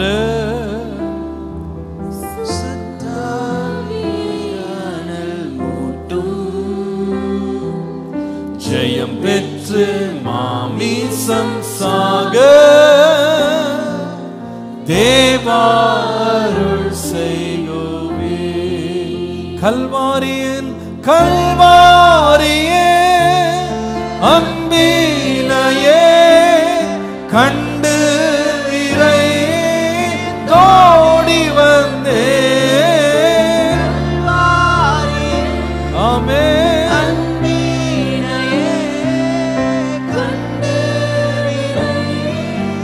ஓடி வந்தேன் கழுவும் திருரத்தாலே,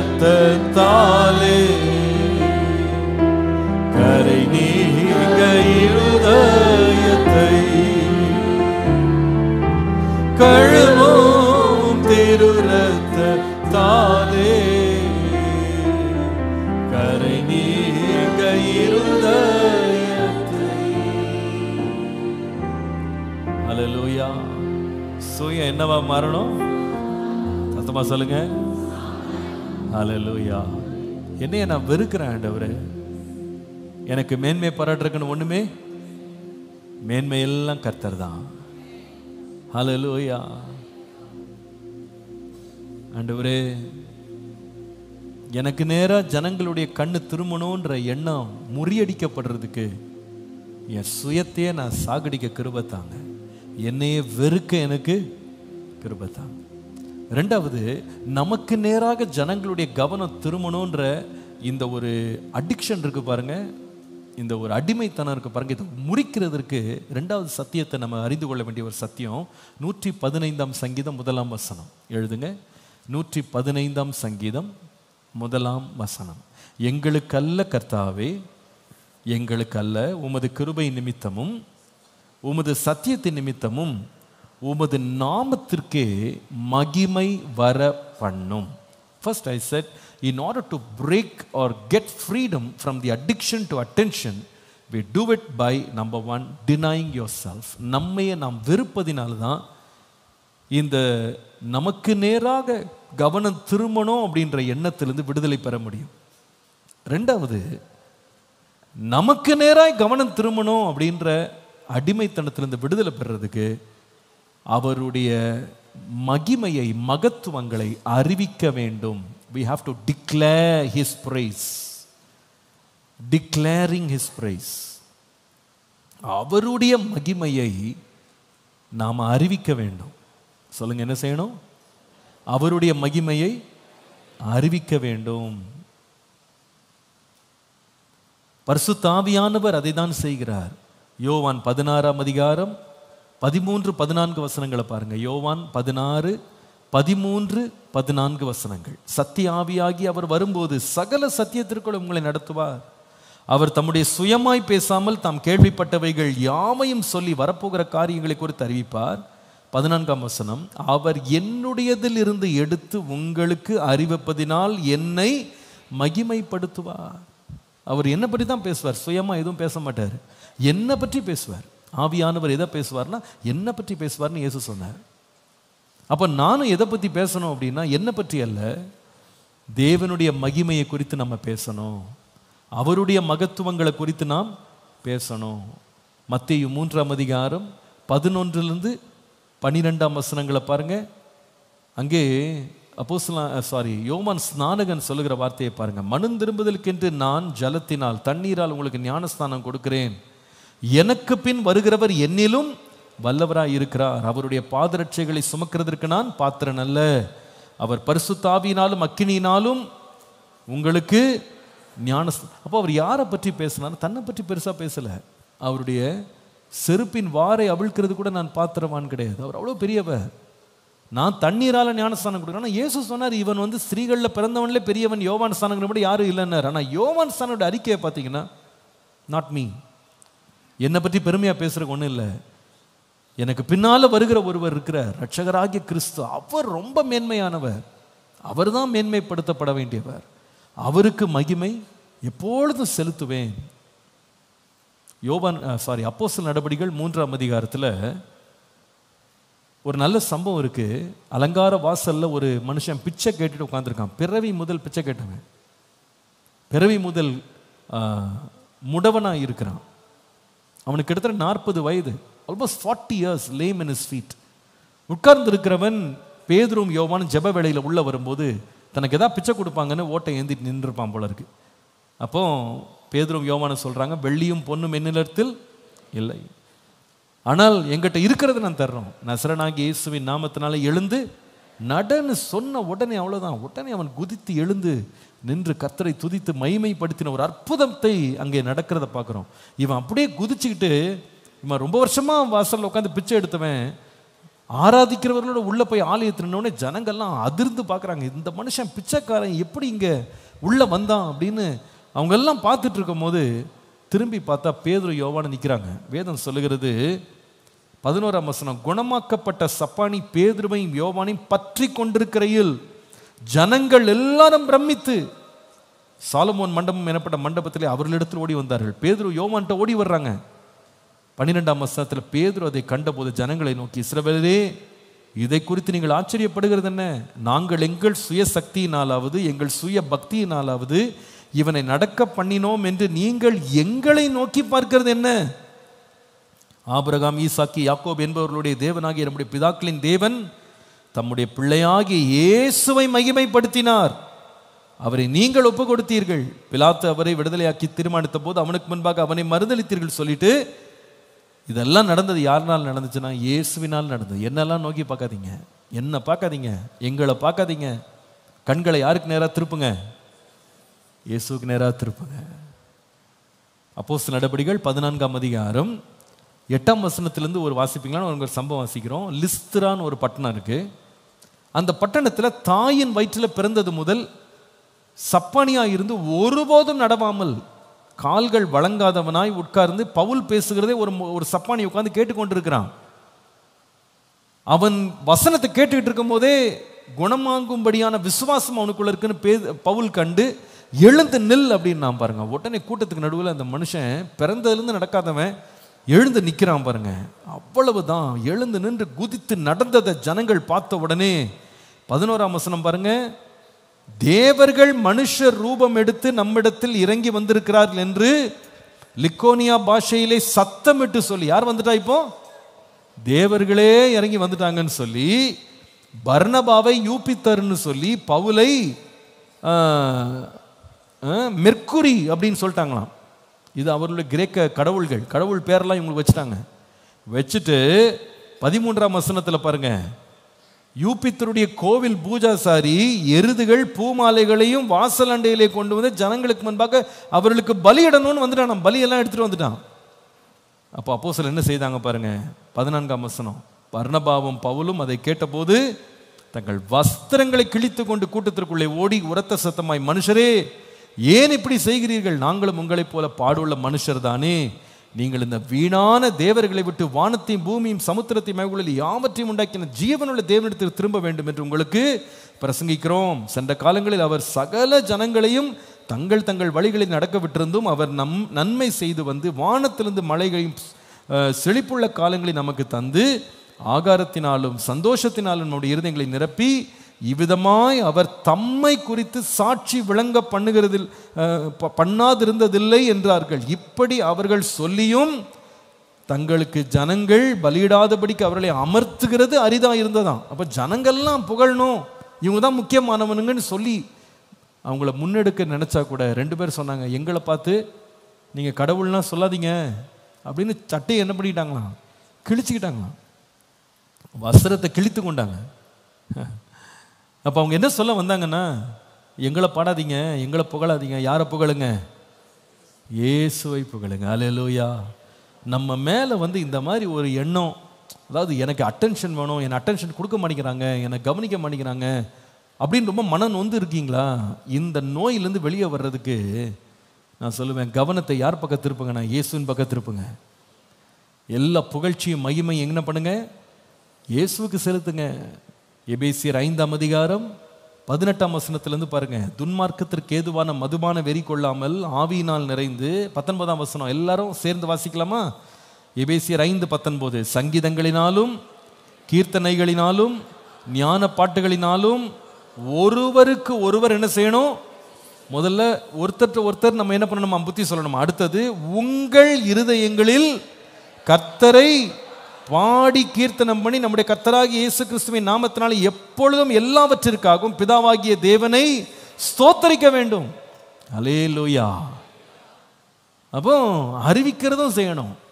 நம்ம வாழ்க்கையில் கர்த்தர் நமக்கு செய்த நன்மைகளை, கர்த்தர் எனக்காக இதை செய்தார் என்று நம்ம அறிக்கை பண்ணுறது மாத்திரம் இல்லை, தேவனுடைய நாமத்தை நம்ம டிக்ளேர் பண்ணுறதுக்கு ரொம்ப முக்கியமான ஒரு காரியம். நான் முக்கியப்படுத்துகிற வார்த்தை, இருதயத்தில் கர்த்தரை பாடி கீர்த்தனம் பண்ணி. எல்லாரும் திரும்ப சொல்லுங்க,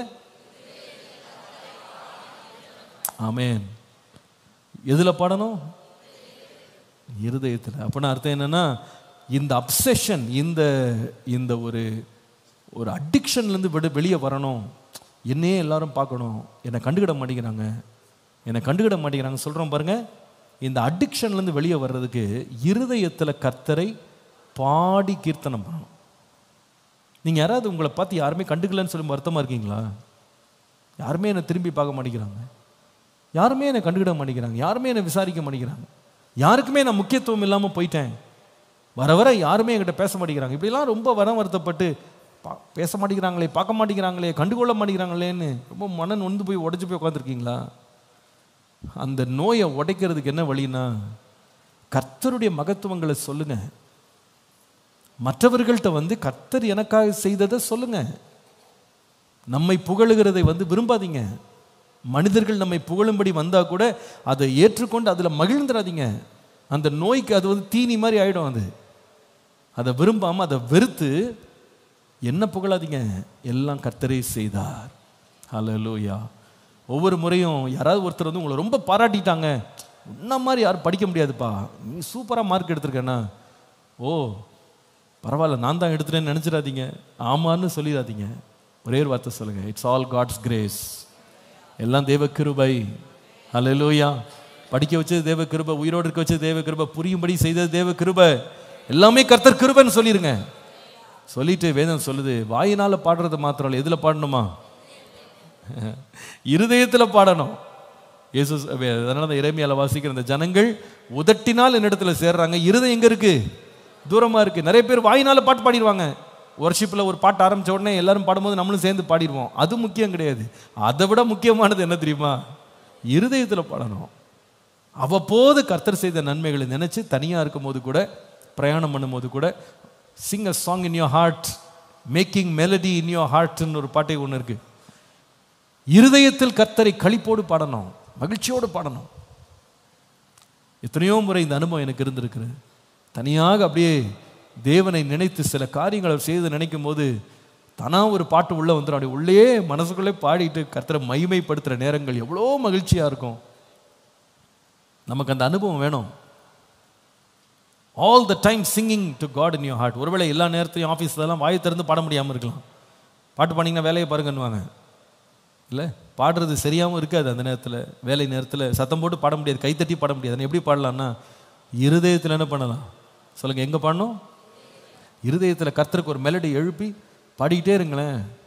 நமக்கு நேரம் அட்டென்ஷன் திரும்பணும்னு நினைக்கிற அந்த நோயிலேருந்து ஒரு விடுதலை வந்துடும். அந்த துதி நம்மளை என்ன செய்யும்னா கர்த்தரை மகிமைப்படுத்த புகழும்படி நம்மை திருப்பி விடும். So it's so important that you get freedom from the addiction to attention. Addiction to attention. முதலாவது சொன்னேன், இந்த அடிக்ஷன்லேருந்து வெளியே வரணும். முதலாவது என்ன செய்யணும்? Deny your self. நம்மையே நாம் வெறுக்க வேண்டியது அவசியம். ரெண்டாவது, டிக்ளேர் இஸ் பிரைஸ். அவருடைய மகத்துவங்களை அறிவியுங்கள். அவருடைய மகத்துவங்களை வாயால் அடிக்கடி சொல்லுங்க. அட்டென்ஷன் நம்ம மட்டும் வெளியே போயிடும். கடைசியா மூன்றாவது எழுதுங்க, நான் பின்பு விளக்குறேன். Devoting our life for others. நம்முடைய வாழ்வை மற்றவர்களுடைய நலனுக்காக அர்ப்பணிப்பது. எழுதுங்க, நம்முடைய வாழ்வை மற்றவருடைய நலனுக்காக அர்ப்பணிப்பது. எழுதிட்டீங்களா? Devoting our life for others is a great antidote for addiction to attention. Devote your life for the benefit of others, for the welfare of others. மற்றவர்களுடைய நலனுக்காக நம்முடைய வாழ்க்கையை அர்ப்பணிப்பது. 1 கொரிந்தியர் 10:24. ஒருவனும் தன் சுய பிரயோஜனத்தை தேடாமல் பிறனுடைய பிரயோஜனத்தை தேடக்கடவன். சுய பிரயோஜனத்தை தேடாமல் பிறனுடைய பிரயோஜனத்தை தேட. நாம நல்லா இருக்கணும்னு நினைக்கிறத விட மற்றவர்கள் நலமாய் இருக்கணும்னு நினைக்கிறோம் பாருங்க. அதற்காய் நாம் எடுக்கிற முயற்சிகள் நம்முடைய சுயத்திற்கு நேராய் மற்றவர்களுடைய கவனம் திரும்பணுன்ற அந்த நோயிலிருந்து கர்த்தர் நமக்கு விடுதலை தருவதற்கு ஒரு நல்ல வழி இது. Don't feed your own ego. Don't feed your own desires. நம்மையே எப்பவுமே ஃபீட் பண்ணிகிட்டே இருக்கணும்னு நம்ம நினைச்சோம்னா நாம தான் வாழ்க்கையில் நடுமையமாக மாறிடுவோம். மற்றவர்களுக்கு நான் என்ன செய்ய முடியும், என்ன நன்மை செய்ய முடியும், என்ன உதவி செய்ய முடியும், எப்படி நான் பிரயோஜனமாக இருக்க முடியும், அப்படி யோசிச்சுட்டே இருந்தோம்னா நம்மை பற்றி யோசிக்க நமக்கு நேரமே இருக்காது. நம்முடைய சுய பிரயோஜனங்களை தேடி நம்முடைய சுய மகிமையை தேடுற நேரம் இல்லாமலே போயிடும்.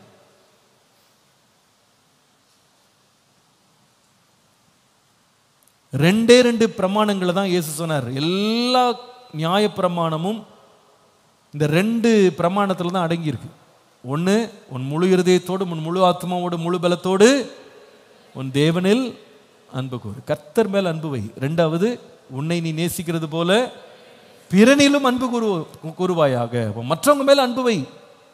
இதுதான் 2 பிரமாணம்.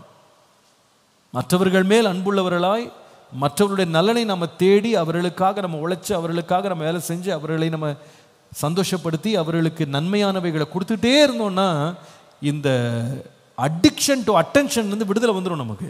அது ரொம்ப முக்கியம், அவசியம். பிலிப்பியர் 2:20-21 வாசிப்பீங்களானா, தீமோத்தேயு ஒரு மனுஷன் இவ்விதமான ஒரு இருதயம் உள்ளவனாக இருந்தான் என்று பவுல் சொல்லுகிறார் பாருங்க. நானும் உங்கள் செய்திகளை அறிந்து மனத்தேறுதல் அடையும்படிக்கு சீக்கிரமாய் தீமோத்தேயுவை உங்களிடத்தில் அனுப்பலாம் என்று கர்த்தராகிய இயேசு கிறிஸ்துவுக்குள் நம்பி இருக்கிறேன். 20 அது என்னவென்றால், உங்கள் காரியங்களை உண்மையாய் விசாரிக்கிறதற்கு என்னை போல மனதுள்ளவன் அவனை அன்றி வேறு ஒருவரும் என்னிடத்தில் இல்லை. என்ன மனம் இது? 21 பாருங்க, verse 21. அவர் சொல்லுகிறார், மற்றவர்கள் எல்லாரும் 21 போடுங்க. மற்றவர்கள் எல்லாரும் கிறிஸ்து இயேசுவுக்குரியவைகளை தேடாமல் தங்களுக்குரியவைகளை என்ன பண்றாங்க? இவங்க தேடுறதே என்னன்னா தங்களை பத்தி தான். மற்ற யாரை பற்றியும் கவலைப்படுறது இல்லை. ஆனால் இவர் சொல்லுகிறார், இவன் என் மனசு போல இவனுக்கு ஒரு மனசு இருக்கு. ஏன்னாட்டா அவங்க காரியங்கள் எல்லாம் ஒழுங்காக விசாரிக்கிறான். மற்றவங்கெல்லாம் தங்களை பற்றி தான் நினச்சிக்கிறாங்க, எப்பவுமே தங்களை பற்றி தான் பேசுகிறாங்க, தங்களை பற்றியே குறை பேசிக்கிறாங்க, மற்றவங்களை பற்றி என்ன செய்யறதில்லை, அவங்க பேசுறதில்லை. யோவான் 5:35 யோவான் ஸ்நானகனை பற்றி இயேசு சொன்ன சாட்சி, அவன் எரிந்து பிரகாசிக்கிற விளக்காயிருந்தான், நீங்களும் சில காலம் அவன் வெளிச்சத்திலே கழிகூற மனதாக இருந்தீர்கள் சொல்றாரு. அவன் எரிஞ்ச பிரகாசிச்சான், எல்லாரும் அந்த வெளிச்சத்தில் போய் கழி கூர்ந்தார்கள். அப்போ நம்ம வாழ்க்கை வாழ்கிற ஒரு வாழ்க்கை யாருடைய நலனுக்காக பிரயோஜனத்துக்கான வாழணும்னா நமக்காக இல்லை, மற்றவருடைய பிரயோஜனத்துக்காக. இந்த செய்தி தனியாக உட்காந்து நீங்கள் தயவுசெய்து நேரம் கிடைக்கும் போது தனியாக உட்காந்து இந்த பாயிண்ட்ஸ் எல்லாம் ஒரு முறை வாசித்து பார்த்து, அல்லது நீங்கள் எழுதாமல் போயிட்டீங்கன்னா கூட வீட்டுக்கு போன பிறகு நீங்கள் சாப்பிட்டெல்லாம் முடிச்சு ரெஸ்ட் எல்லாம் முடிச்சு நீங்கள் கொஞ்சம் அமைதியாக இந்த செய்தியை திரும்ப இன்னொரு முறை கேட்டு பாருங்க. இந்த சுபாவம் எனக்குள்ள அடிக்கடி மேல் எழும்புதா அப்படின்னு ஒரு கேள்வி கேளுங்க. என் குடும்பத்தில் எனக்கு தான் இம்பார்ட்டன்ஸ் கொடுக்கணும், அட்டென்ஷன் ஃபுல்லாக என் பக்கம் திரும்பணும் அப்படின்னு நான் ரொம்ப டிமாண்டிங்காக நான் இருக்கிறேன்னா யோசித்து பாருங்க. நீங்கள் வாலிப பிள்ளையாக இருக்கலாம், நீங்கள் ஒரு டீனேஜராக இருக்கலாம். Sometime you can get into this addiction of trying to gather attention for yourself. அதனால சில பேர் பார்த்தீங்கன்னா பெற்றோரை ரொம்ப தொந்தரவு கொடுக்குறவங்களா இருப்பாங்க, உட்காரவே விட மாட்டாங்க, வேலை வாங்கிட்டே இருப்பாங்க, இறக்கமே காட்ட மாட்டாங்க. நம்ம அம்மா வச்சு அப்பா வச்சு அவங்க ரெஸ்ட் எடுக்கட்டும், அவங்க கொஞ்சம் இளைப்பாட்டணும்னு விட மாட்டாங்க. இப்போ தான் ஒன்று கொடுத்துருப்பாங்க, அடுத்து எடுத்துருவா, அடுத்தது செய், அடுத்தது செய், அடுத்தது செய், இந்த மாதிரி அவங்கள தொந்தரவு பண்ணிட்டே இருப்பாங்க. இது என்னன்னு சொன்னால், it's basically an addiction which says I am the most important one, I matter all the time, எனக்கு தான் முக்கியத்துவம் நீங்கள் கொடுக்கணும், என்னை மட்டும் தான் நீங்கள் கவனிக்கணும், உங்களை பற்றிலாம் நீங்கள் கவலைப்படாதீங்க, உங்களை பற்றி எனக்கு கவலை கிடையாது, என்னை பற்றி தான் எனக்கு கவலை, அதனால நீங்கள் என்னை சுற்றி சுற்றியே பம்பர மாதிரி சுற்றணும், you have to always take care of me. இந்த குணம் ஒரு பிள்ளைகிட்ட வரலாம், ஒரு கணவன்கிட்ட வந்துடலாம். இது ரொம்ப மோசமான ஒரு சுபாவம். இது வந்துருச்சுன்னு வச்சுக்கோங்களேன், மனைவியை போட்டு பிழிஞ்சு எடுத்துருவாங்க, உண்டிலன்னு ஆக்கிடுவாங்க, அவங்கள சந்தோஷமாக வாழவே விட மாட்டாங்க, அவங்களுக்குன்னு ஒரு ஃப்ரீ டைம் கொடுக்கவே மாட்டாங்க, ஃப்ரீடம் கொடுக்கவே மாட்டாங்க. எல்லாமே எனக்காக நீ செஞ்சுட்டே இருக்கணும், காலையிலேருந்து ராத்திரி படுக்கிற வரைக்கும் அட்டென்ஷன் என் மேலே தான் இருக்கணும், யார்கிட்டையும் பேசிடக்கூடாது, யாரையும் பார்த்துடக்கூடாது, தனக்குன்னு ஏதோ ஒன்று சுயமாக கொஞ்ச நேரம் இளைப்பாரி தன்னுடைய சந்தோஷத்துக்கு எதுவும் செஞ்சிடக்கூடாது. அதெல்லாம் நீ செய்யாது, எனக்கு தான் 24 மணி நேரம் கொத்தடிமை மாதிரி வச்சுருப்பாங்க, அட்டென்ஷன் இஸ் ஆன் மீ. சில மனைவி மாதிரி எப்படி இருப்பாங்க, எல்லாம் எனக்கு தான், சம்பளம் வந்தால் 100க்கு 100% எனக்கு தான், என் குடும்பத்துக்கு தான், யாருக்கும் 10 பைசா கொடுத்துடக்கூடாது, யாருக்கும் உதவி செஞ்சிடக்கூடாது, 100% என் கையில் நிற்கணும். இது இட்ஸ் அன் அப்சஷன். இது I want to be in control. இது ரொம்ப டேஞ்சருங்க. இது குடும்பத்தையே நாசமாக்கிறோம். இது சில பேர் ஏதாவது சொன்ன பாருங்க, முதல்ல இதை தங்களுக்குள்ளே இருந்து வெளியே கொண்டு வராமல் அப்படியே எல்லாரையும் தங்க பக்கமே திருப்பி திருப்பி திருப்பி திருப்பி வச்சுட்டு தன்னோட பிள்ளைகள் குடும்பம் நடத்துறதுக்கு அவங்க கொஞ்சம் ஃப்ரீயாக இருக்கலான்னா 2 பேரும் ரூமில் கூட விட மாட்டாங்க. நாங்கள் இருக்கும்போது எல்லாம் வெளியில் தான் உட்காந்துருக்கணும். அந்த பிள்ளைங்க தனியாக ஒரு ப்ரைவசி கூட இருக்காது, தனியாக பேசணும்னு நினைப்பாங்க. வெளியே உட்கார், எதுக்கு உள்ளே போகிற, வெளியே உட்கார், இங்கே தான் உட்காரணும், நீ நாங்கள் இருக்கிற இடத்துல தான் நீ உட்காரணும், கால நேரத்தில் எதுக்கு போய் டோரை சாத்துறீங்க, டோர் சாத்தக்கூடாது, டோர் திறந்தா இருக்கணும். இதெல்லாம் ரொம்ப ஆபத்தானதுங்க. சில பேர் சில காரியங்கள் சில பேர் சொல்லும்போது ரொம்ப கஷ்டமாக இருக்காது பார்க்கும்போது. கவுன்சிலிங் வர்ற போது சில பேர் சொல்கிறது கேட்டிருக்கேன், பாஸ்டர் ராத்திரி 12 மணிக்கு கதவை தட்டுறாங்க பாஸ்டர், என்னன்னு கேட்டால் நாங்கள் படுத்துட்டோம், படுத்த பிறகு கூட எங்களை தொந்தரவு பண்ணோன்னே செய்கிறாங்க பாஸ்டர், தட்டி தட்டி தட்டி தட்டி எழுப்புறது, எழுப்பி வெளியே லைட் ஆஃப் பண்ணியிருக்கா போய் பார்ப்போம். இதெல்லாம் என்னன்னு சொன்னால் இது ஒரு அடிக்ஷனுங்க. இது உங்களுக்கு ஒரு நோய் இருக்குன்னு புரிஞ்சுக்கிடுங்க. You are diseased because you want to get attention. உங்களை சுற்றியே உலகம் வரணும், எல்லாரும் உங்களை சுற்றி இருக்கணும், எப்பொழுதுமே உங்களை பராமரிக்கணும், உங்களை தான் எல்லாருமே நோக்கி நிற்கணும்னு நினைக்கிறீங்க பாருங்க, உங்களையும் கெடுத்துக்கொள்வீங்க, மற்றவர்களையும் கெடுத்துருவீங்க. கடைசியில் பரலோகத்திலையும் பலனே இல்லாமல் போயிடும். மனுஷர் பார்க்கறதுக்காக எதுவும் செய்யாதீங்க.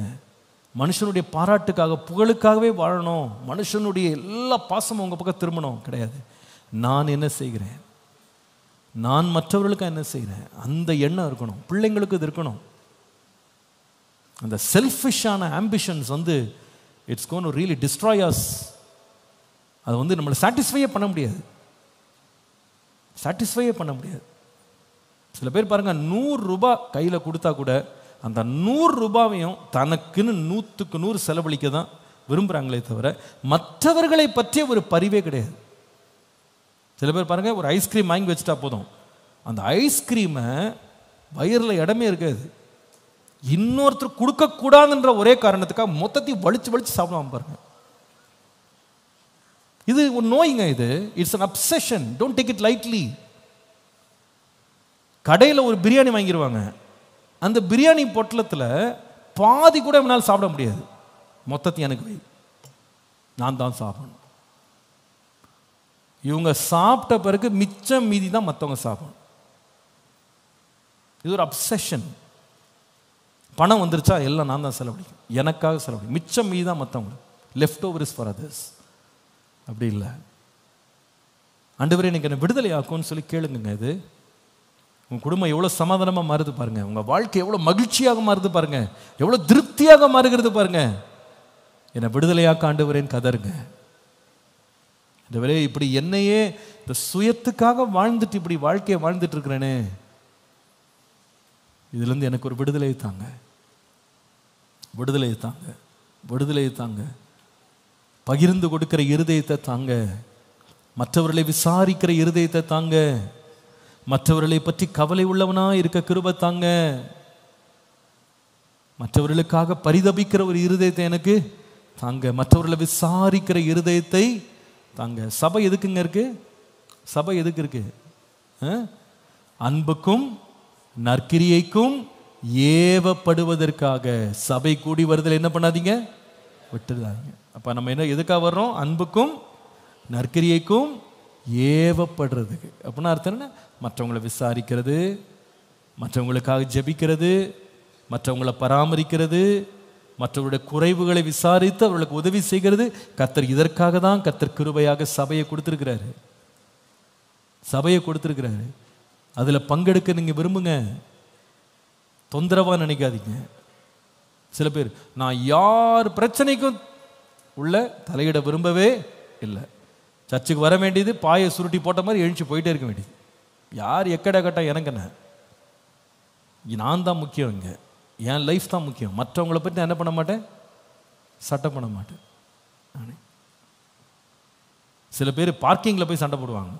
என்ன சண்டை? என் காரை இங்கே தான் விடுவேன், ஐயா கொஞ்சம் தள்ளி இங்கே தான் விடுவேன், யாருன்னா இங்கே விட்டுட்டு போட்டோம். இது என்ன ஒரு obsession? You have a problem, you have a disease, you have a disease, you have an addiction, addiction for attention. Get rid of it. சின்ன சின்ன காரியங்கள் நான் ப்ராக்டிக்கலாக சொல்கிறேன், இது மாதிரி நிறைய காரியங்கள் இப்போ நான் அதுக்காக சொல்கிறேன். வீட்டில் போய் உட்காந்து இந்த வசனங்களை உட்காந்து தற்பரிசோதனை செய்து பாருங்க, இந்த மாதிரி நான் இருக்கிறேனா? am I asking too much from others? மற்றவங்களை போட்டு நசுக்கி பிழிகிறேன், நான் போட்டு என்னுடைய காரியம் நான் நினச்சது நடக்கணும்னு நான் வந்து மற்றவங்களை டைரக்டாவோ இன்டைரக்டாவோ நான் மிரட்டுறேனா, பயமுறுத்துறேனா, தொந்தரவு கொடுக்குறேனா? Lord give me the deliverance, அல்லது ஒரு விடுதலை எனக்கு தாரும்பா, எனக்கு தாரும்பா. இன்னைக்கு எத்தனை குடும்பங்கள் இதுலேருந்து விடுதலை பெற்றுட்டாங்கன்னா எவ்வளோ சந்தோஷமாயிடுவாங்க தெரியுமாங்க, எவ்வளோ சமாதானமாயிடுவாங்க தெரியுமா, வாழ்க்கை எவ்வளோ மலர்ந்துடும் தெரியுமா, எத்தனை குடும்பங்களுக்குள்ள இழந்து போன ஐக்கியங்கள்லாம் திரும்ப உண்டாயிடும் தெரியுமா. அந்த செல்ஃப் அப்சசிவ் ஸ்பிரிட்லேருந்து தயவு செய்து வெளியே வாங்க. என்னோட ஒரு பையன் 12th ஸ்டாண்டர்டில் படித்தாங்க. அவங்க அப்பா வந்து ஒரு கம்பெனி பேர் சொல்ல விரும்பல, ஆவடியில் ஒரு பெரிய கம்பெனி, அந்த கம்பெனியில் அவங்க அப்பா வந்து ஜெனரல் மேனேஜராக வேலை செஞ்சார். நல்ல பணம். நான் சொல்கிறது நான் படித்த காலத்திலே காரில் தான் வந்துட்டு போவான். அந்த மாதிரி ஒரு வசதி உள்ள குடும்பம். ஒரு நாள் 12th ஸ்டாண்டர்ட் பசங்க 11th ஸ்டாண்டர்ட் பசங்களாம் உங்களுக்கு தெரியும், ஸ்கூல் பசங்களே பொதுவாக இந்த பக்கத்தில் ஒரு பொட்டி கடை மாதிரி ஒன்று இருக்கும். அதில் ஏதாவது பிஸ்கெட்டு இந்த மிச்சர் இதெல்லாம் விற்பாங்க பார்த்தீங்களா, வடை, அதை வாங்கிட்டு வந்து அதை சாப்பிட்றதுல ஒரு சந்தோஷம். அதுவும் வாங்கிட்டு வந்த சின்ன பொட்டலத்தை 10 பேர் பிச்சு அப்படி எடுத்து ஒன்னோட வாய் வச்சு சாப்பிட்டு வயிறு ஒன்றும் நிரம்பாது, சும்மா ஒரு ஃப்ரெண்டுக்காக அப்படி ஃப்ரெண்ட்ஷிப்பில் அப்படி சாட்டை போட்டு சாப்பிடுவாங்க. அதை போல் அன்றைக்கு ஸ்பெஷல் கிளாஸ் ஆரம்பிக்குது. அதுக்கு முன்னால் ஒரு 3:30 மணிக்கு 3:40 பெல் அடிக்கும். திருப்பி ஒரு 10 நிமிஷம் பிரேக் கொடுப்பாங்க. திருப்பி கிளாஸ் ஆரம்பிச்சிடும் 12th ஸ்டாண்டர்டுக்கு. ஒரு பையன் பக்கத்தில் உள்ள பெட்டி கடையில் போயிட்டு ஒரு மிச்சர் பொட்டலம் வாங்கிட்டு வந்துட்டான். சின்ன மிச்சர் பொட்டலம் வாங்கிட்டு வந்த உடனே எல்லாரும் மிச்சரே பார்க்காதது போல் எல்லாம் அதில் பாஞ்சு ஆள் கொஞ்சம் கொஞ்சம் கொஞ்சம் ஒவ்வொரு வாய் எடுத்து சாப்பிட்டாச்சு. சாப்பிட்டு முடிச்சு நிற்கிறோம். இவன் பாத்ரூம் போயிட்டு இருந்தவன் வந்தான் உள்ள. நாங்கள்லாம் மென்னுட்டு இருக்க, என்னடா சாப்பிட்றீங்கன்னு கேட்டான். நாங்கள் சொன்னோம் மிச்சர் சாப்பிட்றோம். எனக்கு நான் அதுக்குள்ளே கவர் காலியாக போச்சு, ஒன்றுமே இல்லை. இந்த பார் ஒன்றுமே இல்லை, காலி ஆகிடுச்சுனோன்னு அவனுக்கு ரொம்ப வருத்தமாயிட்டான். என்ன பண்ணா தெரியுமாங்க, அந்த கவரை கொண்டாங்கடான்னு சொல்லி அந்த கவரை எடுத்துகிட்டு வந்து அதை தலைகீழாக அப்படி உள்ளே இருக்கிறத வெளியே தள்ளி நக்குறாங்க போட்டு. அப்படியே அந்த மசாலா கொஞ்சம் ஒட்டியிருக்கும் பார்த்தீங்களா, அதை போட்டு நக்குறான். அப்போ நான் அவன்கிட்ட, ஏன்டா டே, உங்கள் அப்பா ஒரு கம்பெனியில் ஜிஎம்மாக இருக்கிறார், உனக்கு மிச்சர்லாம் வாங்கி கொடுக்க மாட்டாராடா, மிச்சரே பார்க்காத மாதிரி கவரை போட்டு நக்கிறியாடான்னு. அவன் என்ன சொன்னாங்க தெரியுமாங்க, இன்னும் மறக்க முடியல என்னால். அவன் சொல்கிறான், எங்கள் அப்பா எல்லாம் வாங்கிட்டு வருவார், உட்காந்து அவரே சாப்பிட்டு எழுந்து போயிடுவாருண்ணா. இப்படி கூட ஆட்கள் இருக்காங்களான்னு அப்போ தான் கண்டுபிடிச்சேன். எல்லாம் வாங்கிட்டு வருவாரான், அவரே என்ன பண்ணுவாரான், பையன் கவரை நக்கிட்டு இருக்கான்.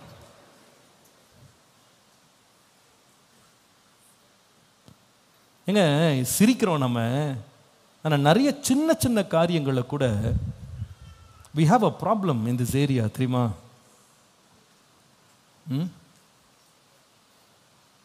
நான் இந்த பக்கம் தான் படுப்பேன், அங்கே தான் உட்காருவேன், யார் வேணா எங்கே வேணா உட்காந்துக்கோ, இப்படி தான் இருப்பேன் நான். I am the most important person, நான் தான் முக்கியமானவன், மற்றவங்களை பற்றி எனக்கு என்ன இல்லை, கவலை இல்லை. நீங்கள் உட்காந்து, நான் சொன்னேன், நான் எல்லாத்தையும் சொல்ல முடியாது, எனக்கு சொல்லவும் எனக்கு தெரியலை. நீங்கள் உட்காந்து இந்த வசனங்களை எல்லாம் எடுத்து ஒவ்வொன்றா உட்காந்து ஆராய்ஞ்சு பாருங்களேன். இதில் எனக்கு ஒரு பிரச்சனை இருக்கான்னு ஆராய்ஞ்சு பாருங்க. அப்போ ஆவியானவர் உங்கள்கிட்ட பேசுவார். I am addicted to attention.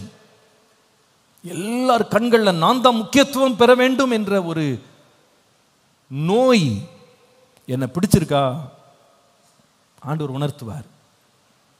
அப்போ அந்த நேரம் சொல்லுங்க, ஆண்டவரே என்னை விடுதலையாக்கும், சத்தியத்தை அறிந்து சத்தியத்தினால் விடுதலை பெற எனக்கு கிருபை தார். 3 சத்தியங்கள். உன்னையே நீ வெறுத்து விடு, இயேசு உன்னுடைய ஜீவனாய் இருக்கட்டும், அவருடைய மகத்துவங்களை அறிவி, உன்னை பற்றி மேன்மை பாராட்டாதே, உன்னுடைய வாழ்க்கையை மற்றவருடைய நலனுக்காக அர்ப்பணி. கர்த்தர் உதவி செய்வாராக. கர்த்தருக்கென்று காணிக்கை கொடுக்கிற நேரம் ஒரு சின்ன ஜெபம் பண்ணுவோம். ஆண்டவரே, எங்கள் கரத்தை ஆசீர்வதித்து எங்களுக்கு கொடுத்த கரத்தின் கிரியைகளிலிருந்து உம்மை கனப்படுத்த, மகிமைப்படுத்த, நீர் கொடுத்த இந்த நல்ல கிருபைகளுக்காக உம்மை நாங்கள் நன்றியோடு ஸ்தோத்திரிக்கிறோம். தேவ கிருபை எங்களோடு இருந்து தொடர்ந்து வழி நடத்தி ஆசீர்வதியும். இந்த காணிக்கைகள் உம்முடைய ராஜ்யத்தின் மகிமைக்காய் பயன்பட கிருபை தார். இயேசுவின் நாமத்தில் பிதாவே, ஆமென். ஒரு பாடலை பாடுவோம்.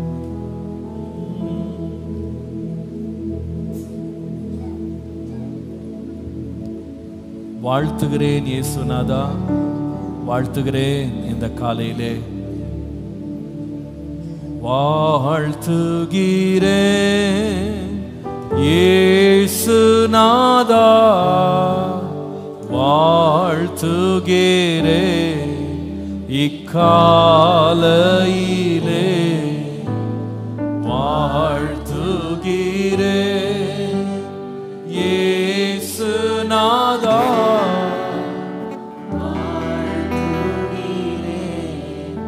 இக்காலையிலே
சத்திய ஆவியானவர் நம்மோடு இன்றைக்கு பேசின வார்த்தைகளை நாம் கேட்டு உணர்வடைகிற ஒரு உணர்வை கர்த்தர் நமக்கு தருவாராக. உணர்வடைகிற ஒரு உணர்வு. கணவன் மனைவியை குறித்து அப்போஸ்தலனாகிய பவுல் பேசும்போது சொல்லுவாரு, ஒரு புருஷனுடைய சரீரம் புருஷனுக்குரியதல்ல, அது மனைவிக்குரியது. மனைவியினுடைய சரீரம் மனைவிக்குரியதல்ல, அது புருஷனுக்குரியது. புருஷனானவன் தன் மனைவிக்கு செய்ய வேண்டிய கடமைகளை செய்ய வேண்டும். மனைவி தன் கணவனுக்கு செய்ய வேண்டிய கடமைகளை செய்ய வேண்டும். தன்னிச்சையா வாழவே கூடாது. நான் தான் முக்கியம், நான் தான் நடுமையத்தில் இருக்கிறேன், என்னதான் எப்பவுமே கவனிக்கணும், என்னதான் விசாரிக்கணும், எனக்கு தான் முக்கியத்துவம் கொடுக்கணும், அந்த மாதிரி ஒரு ஹார்ட் வந்து ஆண்டவருடைய ஹார்ட் கிடையாது. அது தேவனுடைய இருதயம் கிடையாது, தேவனுடைய சுபாவம் கிடையாது. இயேசு கிறிஸ்துவில் இருந்த சிந்தையே உங்களிலும் அவனவன் தனக்கானவைகளை அல்ல பிறனுக்கானவைகளை நோக்குவானா. Consider doing things not just for yourself but for others.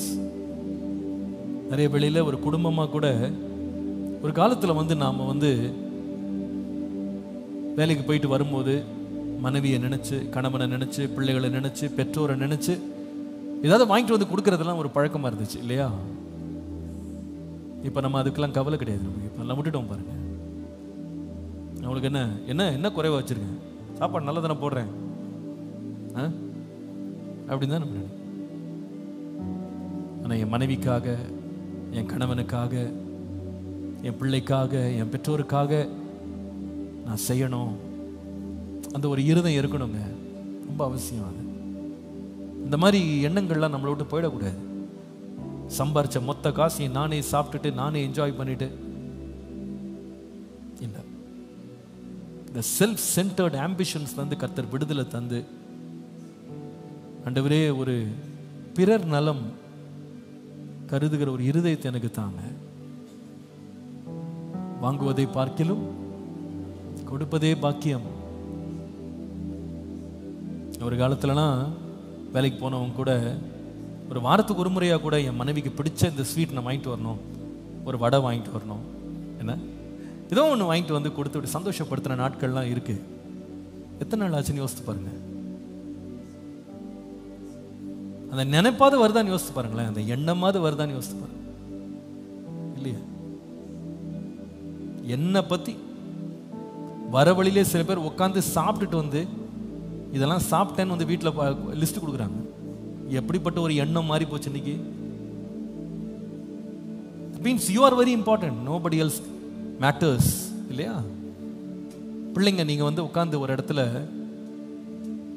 உன் ஃப்ரெண்டோட சேர்ந்து சாப்பிட்ட ஒரு எண்ணம் வருதாப்பா உனக்கு, எங்கள் மம்மி டாடி வீட்டில் இருக்காங்க, அவங்களுக்கு வாங்கிட்டு போய் கொடுக்கணும். நான் ஒரு காலத்தில் உங்கள் பெற்றோர் வயிற்றை கட்டி வாயை கட்டி உன்னை வளர்த்தாங்க. இப்போ உனக்கு சம்பாரிச்சிட்ட காசு கையில் இருக்கு, எங்கள் அப்பா அம்மாவுக்குன்னு வாங்கிட்டு போய் கொடுக்கணும், அவங்கள சந்தோஷப்படுத்தணும்னு நினைக்கிறோமா? அவங்களுக்கு என்ன, அவங்களுக்குலாம் தேவையில்லை, மிச்சம் மீதி தான் எடுத்துருப்போம். Attention to self is a very dangerous thing. It is not pleasing to God. தேவனுக்கு பிரியமான ஒரு சுபாவம் அது அல்ல. Addiction to attention, அதுலேருந்து கர்த்தர் நம்மை விடுதலை ஆக்கணும்னு ஜெபம் பண்ணுங்க. இன்னைக்கு இந்த வார்த்தைகளை வைத்து ஆவியானவர் தொடர்ந்து உங்களோடு பேசுவாரா? இங்கேயும் சரி, ஆன்லைன்லையும் சரி. வீட்டுக்கு போன பிறகு கூட உட்கார்ந்து ஒரு சுய பரிசோதனை செய்யுங்க. Do a self introspection. Am I giving a lot of attention to myself or am I giving attention to my people around me? இன்னைக்கு நிறைய பேருடைய அட்டென்ஷன் வந்து குடும்பத்தின் மேல் கூட வராம போனதற்கு காரணம் என்னன்னா, இந்த செல்போன் அடிக்ஷன் இருக்கு பாருங்க. It's one of the ways you say I am important, nobody else matters. அந்த வீட்டில் வந்து இத்தனை பேர் உட்காந்துருக்காங்க, அவங்ககிட்டலாம் பேசணும்னு கூட எண்ணம் வரல பாருங்க. தனியாக உட்காந்து சிரிச்சுக்கிட்டு, தனியாக பார்த்துக்கிட்டு, தனியாக என்ஜாய் பண்ணிக்கிட்டு, மணிக்கணக்காக உட்காந்து அப்சஸ்டாக உட்காந்துருக்காங்க பாருங்களேன். இது ஒரு நோய். இந்த நோயிலிருந்து கர்த்தர் நம்மளை விடுதலை ஆக்கணும்னு ஜெபம் பண்ணணும். இந்த அடிமைத்தனத்திலிருந்து கர்த்தர் நம்மை விடுதலை ஆக்கணும். கேரிங் அண்ட் ஷேரிங் என் வாழ்க்கையில் உண்டாக கிருபை தாங்க ஆண்டவரே. கவனிக்க கிருபை தாங்க. பேசுறதுக்கு இருதயத்தை தாங்க. விசாரிக்கிற ஒரு இருதயத்தை தாங்க. எப்படி இருக்க, என்ன நடக்குது அப்படின்னு விசாரிக்கிற ஒரு இருதயத்தை எனக்கு தாங்க. நானே வாழ்ந்து, நானே குடிச்சு, நானே சாப்பிட்டு, நானே அனுபவிச்சுக்கிட்டு இல்ல, அவருடைய சிந்தனை நமக்கு இருக்கட்டும். கண்களை மூடுவோம், கரங்களை உயர்த்தி வச்சோம். இயேசுவே என் இருதயத்தை குணமாக்கும்னு கேளுங்க. சின்ன காரியமோ பெரிய காரியமோ, அந்த addiction to attention, self attention, அதுல இருந்து எனக்கு ஒரு விடுதலை தாங்க. என் இருதயத்தை முழுவதும் குணமாக்குங்கன்னு சொல்லுங்க. இப்படி போயிட்டேனே ஆண்டவரே, நான் என் நேரம், பணம், பொருள் எல்லாமே எனக்கு எனக்கு எனக்குன்னே வாழ்ந்துட்டு இருக்கிறேனே, இதுல இருந்து விடுதலை தாங்கப்பா. என்னை நேசிக்கிறது போல மற்றவர்களை நேசிக்கிறதுக்கு எனக்கு கிருபை தாங்கப்பா. அன்பின் ஆண்டவரே, ஆவியானவர் எங்களுக்கு போதித்த நல்ல வார்த்தைகளுக்காக நன்றி. வசனத்தை கேட்ட நாங்கள் கேட்டுவிட்டு அமைதியாய் போய்விடாதபடி அதன்படி வாழுவதற்கு எங்களுக்கு கிருபை தாங்க. தொடர்ந்து எங்களோடு இடைப்படுங்க, பேசுங்க, உங்களுடைய சத்தியத்தில் வழி நடத்துங்க, தொடர்ந்து உணர்த்துங்க. இயேசுவின் நாமத்தில் பிதாவே, ஆமென். நம்முடைய கர்த்தராகிய இயேசு கிறிஸ்துவின் கிருபை, பிதாவாகிய தேவனுடைய அன்பு, பரிசுத்த ஆவியானவருடைய அந்யோன்ய ஐக்கியம், சமாதானம், ஆசீர்வாதம் நம் அனைவரோடும் கர்த்தருடைய வருகை பரியந்தம் நிலைத்திருப்பதாக. எல்லாரும் சேர்ந்து சொல்லுவோம். என் ஆத்துமாவே ஸ்தோத்ரி, என் முழு உள்ளமே அவர் பரிசுத்த நாமத்தை ஸ்தோத்ரி.